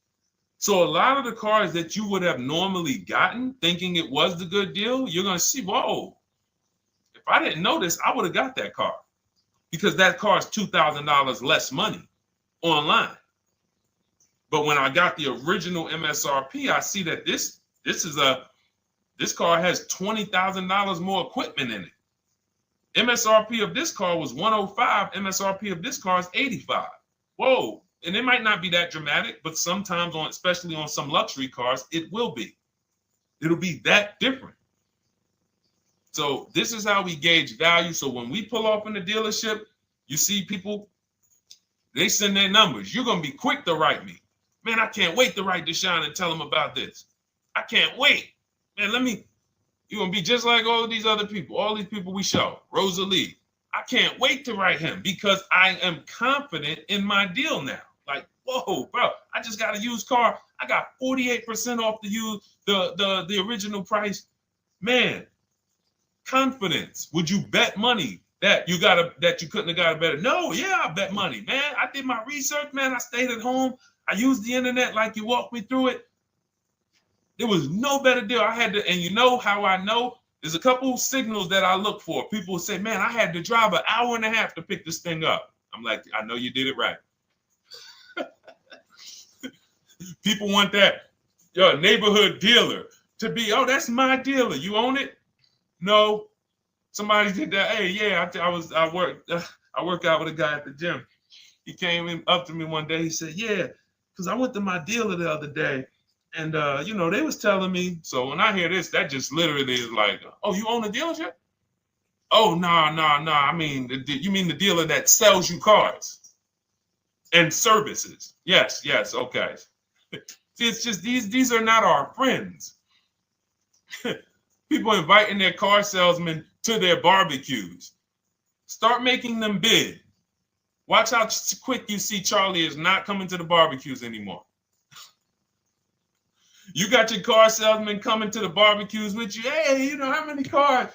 Oh man, this is Charlie. Charlie, let me introduce you to my neighbor Jane. Charlie's been selling our family cars for years. Charlie's like, yeah, hey Jane. Yeah, hey, listen, Charlie, how long we known each other? Well, I knew your grandfather first. Yeah, listen, Charlie, hey, watch you start one transaction where Charlie gets a message. Your message from online. Hey, this is Nicole Stewart. I'm looking for this car. We have all of these templates in my book too, so you don't even have to think about what you're going to write. You just copy and paste them. Hey, phone's going to be ringing from him. Now, we use a shopping email and a shopping phone number. We never give the dealerships our phone number. We don't want dealerships coming to our personal phone number. We use a Google Voice and we create a brand new Gmail. So you look and next thing you know, you're getting a phone call. Hey, Miss Stewart. Hey, Nicole. Calls you by your first name because, he knows your grandfather and everything. Hey, Nicole, I just got the email saying you wanted to get some, you were shopping online. Like, what? Come on. So when are you coming in? You come on in. No, actually, I decided I'm going to get a couple offers. I just want to make sure Now Charlie has to compete. Now Charlie has to compete. And you're going to see that Charlie doesn't like to compete. He likes to make you think he gives you a great deal. And what you're going to see is Charlie's not going to win that battle all the time. Now, sometimes they'll go to bat and say, listen, I just got to do. But if he works for an 80% dealer, they're not going to let him go low enough to sell the car to you and win the bid. They're not going to let it happen. He can't do it. And then Charlie, that'll be the last barbecue that Charlie came to. Last barbecue. Oh, man. So, wait a minute, Molly. Pull up Molly on Facebook's comment. Dolan, she just commented. We are live, y'all. This is our Monday, May 12th show. We do these shows from Monday through Thursday, 12 noon to about 1:30. So make sure you set your calendars and tell your friends and family, because they're out there shopping right now and they're getting their heads chopped off. I hope YouTube doesn't censor me for that, but they are. And if we were to look at their car deals compared to what our people are paying, you would be like, yo, they got. So pull up Molly's comment, please. Okay, there we go. After listening to you, okay, I got called in for another option of SUV I ordered, and boom, they had over $6,840 in options. Ceramic coating, tint, theft protection, yet they kept going down on the price but never removed it. I left. See, and this is, so there's two. One thing you did wise was to not take the deal. What I want you to get to is the point where people can no longer waste your time. When you get to a point, see, with all of you using the Cars from Home system in my digital book, it's impossible to have anyone waste your time. Because when they waste your time, they actually still feel like they won. I'm going to tell you why. We're going to sell this car to someone else, and you still need a car. So that's why that's a reason why who's heard wait till the end, this bad negotiating advice, wait till the end to tell them you have a trade. They know that they literally will do this whole negotiation. You've been in there for 3 hours, 4 hours. Now you spring your trade in on them, and they know, well, we don't have to give her what she wants. We don't have to give her $16,000. Yeah, offer her 14. Offer her 14. Because she's been in here negotiating back and forth. We already dropped our price a little bit. We still got profit we're making, but listen, let's try to make some of that back on the trade-in. All right, offer her 14. Now you've been in here and you're like, no, wait, I know I could get 16 for it. Listen, the car's worth 14. I mean, listen, if you could get 16, God bless. Now they're in a position of strength, because if you walk away, you still need a car. You've wasted hours of your time. And if you take the deal, they won. So it's like some people be like, man, because that's what they're thinking about. You know how many people say, Dad, all right, I know I feel like I could get 16, but do I really want to go through this all over again? All right, let's just do the deal. Lost. Didn't get the money for their trade-in. Have no idea if they're getting a good price on the new car. They haven't gotten other offers. That's the car business. That's what 95% of people do. That's the car business. Leave thousands on the table. And now we can talk about the 3 pillars of great car deals, because that actually ties into what we're talking about here. Thank you, Nicole. Thank you. Helping out the community. Listen, I help everybody willing to listen. I have the benefit of actually teaching something that is so effective. I get hundreds of people that write me and send me deals and get results. So I have a real-time gauge on how we're doing. Real time. Versus somebody who sells stuff, but they don't really care about the result. So you'll buy stuff and you're like, whoa, this is not the result I thought I was going to get. All we do is hold ourselves accountable to the results. And as long as we keep getting these emails in, as long as we keep getting people writing us, taking pictures, sending stuff, we know people out here getting the same types of deals that I would be getting. And that's what I want. I don't want anyone taking a deal that I wouldn't take. As somebody who's done thousands of transactions with Mercedes and General Motors, leased 7 cars. I'm the one my friends call. They've been calling me for 7 years, 8 years. Deshone, all right, man, I need a car. I'm good. Listen, this is what I do. And the way that we give them peace of mind is the comparison offers. You only have peace of mind with comparative offers. There's nothing else. That's why you can buy spaghetti sauce, and that's why you can buy a TV on Amazon in 5 minutes, 10 minutes. Because you're going to go through, boom, okay, all right, let me check Walmart.com. All right, let me check this site. All right, let me check this site. All right, this one's the best. You spend $800, $400 in 15, 20 minutes. And not feel buyer's remorse because you've seen the options. Buyer's remorse comes from not seeing other options. It's that simple. All right, let's go. All right, Dolan, we got time for. All right, yeah, throw another one in, Dolan. Let's go. All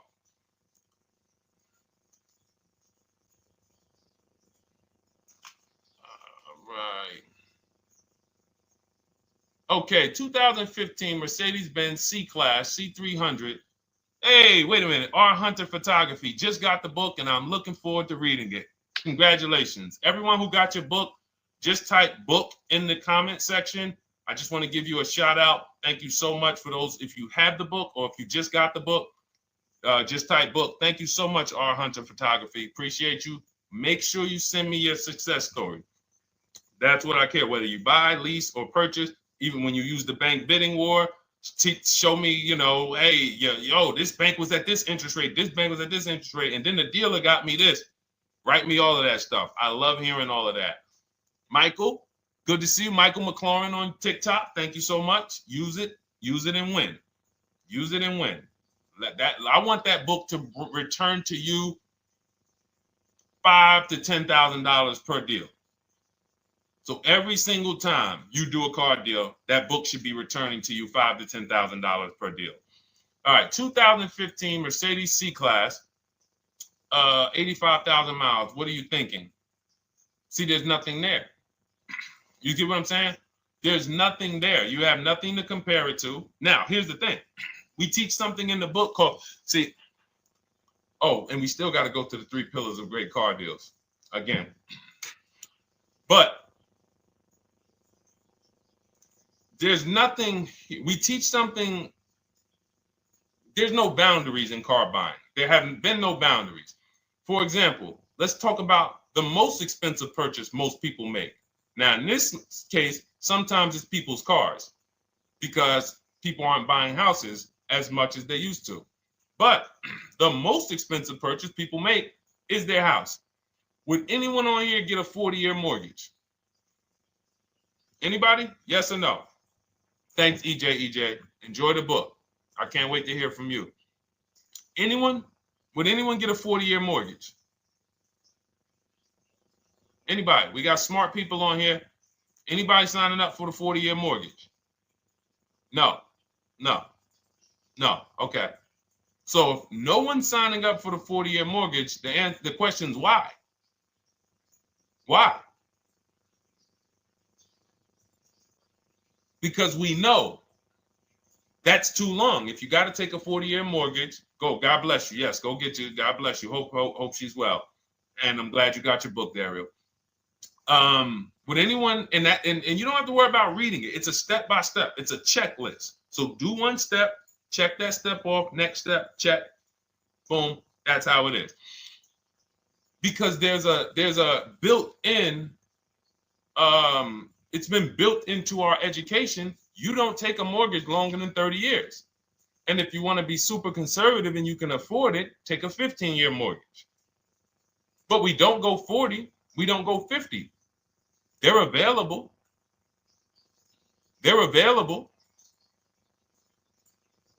That's the same thing with 8-year car loans, 7-year car loans. And when we look at, so we have something called the rule of 72, which is 6 years.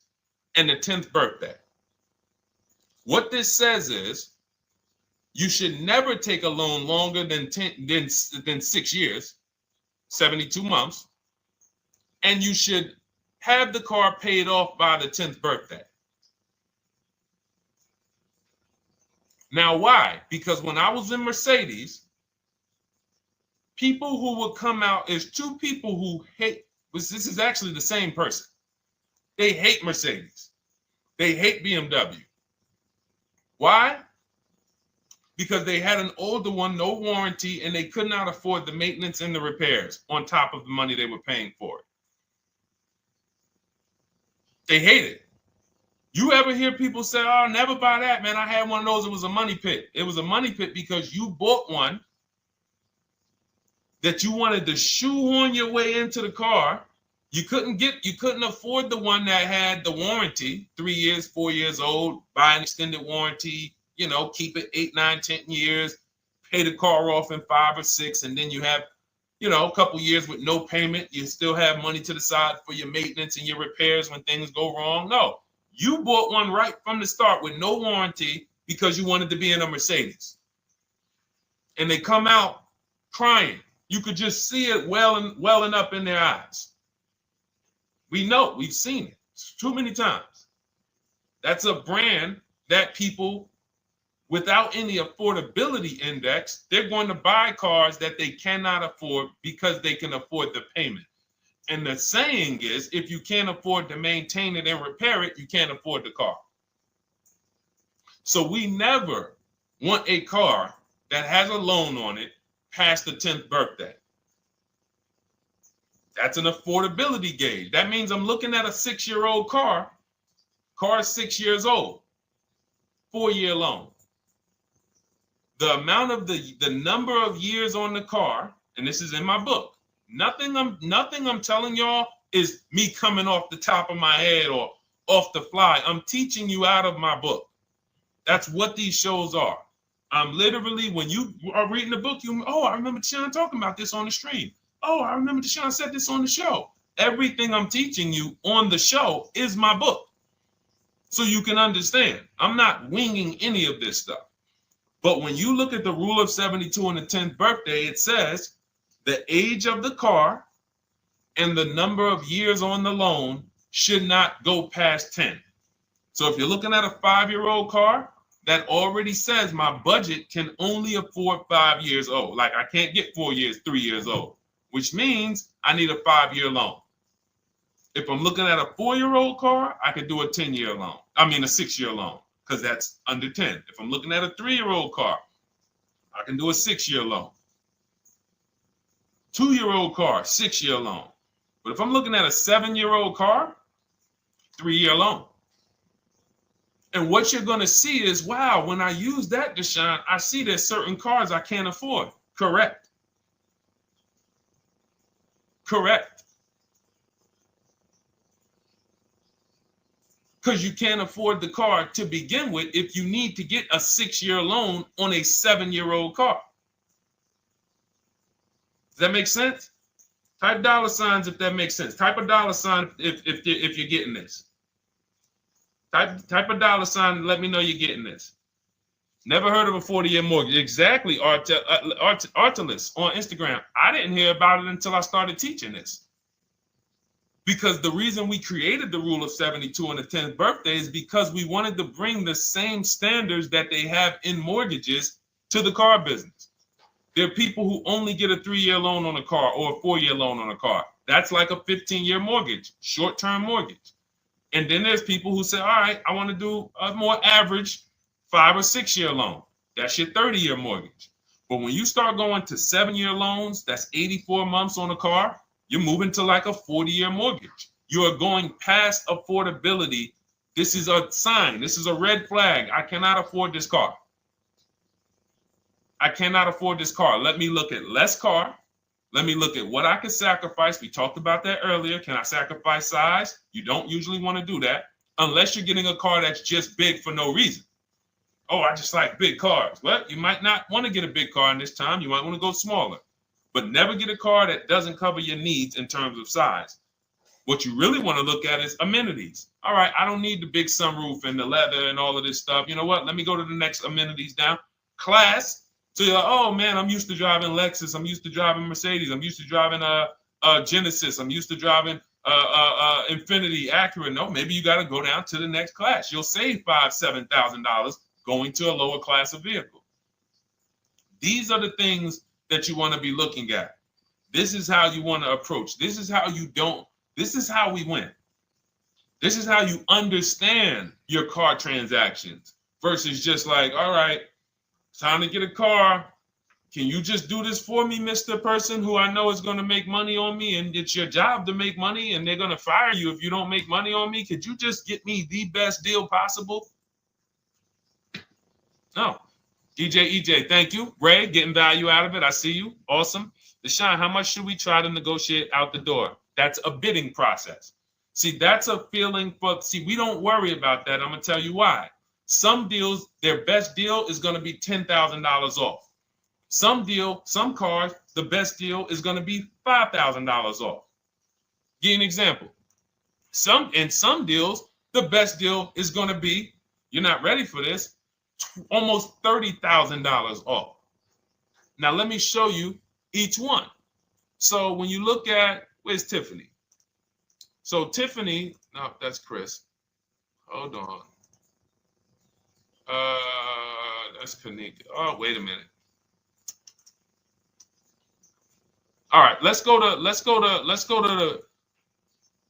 So the question you're asking reflects normal negotiation, which is we're feeling for the bottom. We don't really know where the bottom is. We're feeling for the bottom. And you're feeling for the bottom, it's a losing strategy because you don't know how deep, you don't know how low the bottom is. When you feel like in your gut, okay, I think this feels like the bottom, you take the deal. Losing strategy. Because the bottom is different for everyone. So you look at somebody like Sean. Sean gets 15, he bought an F-150 Lightning. He got, with the discount from the dealer and the hidden money, unadvertised rebates, over $20,000 off his F-150 Lightning.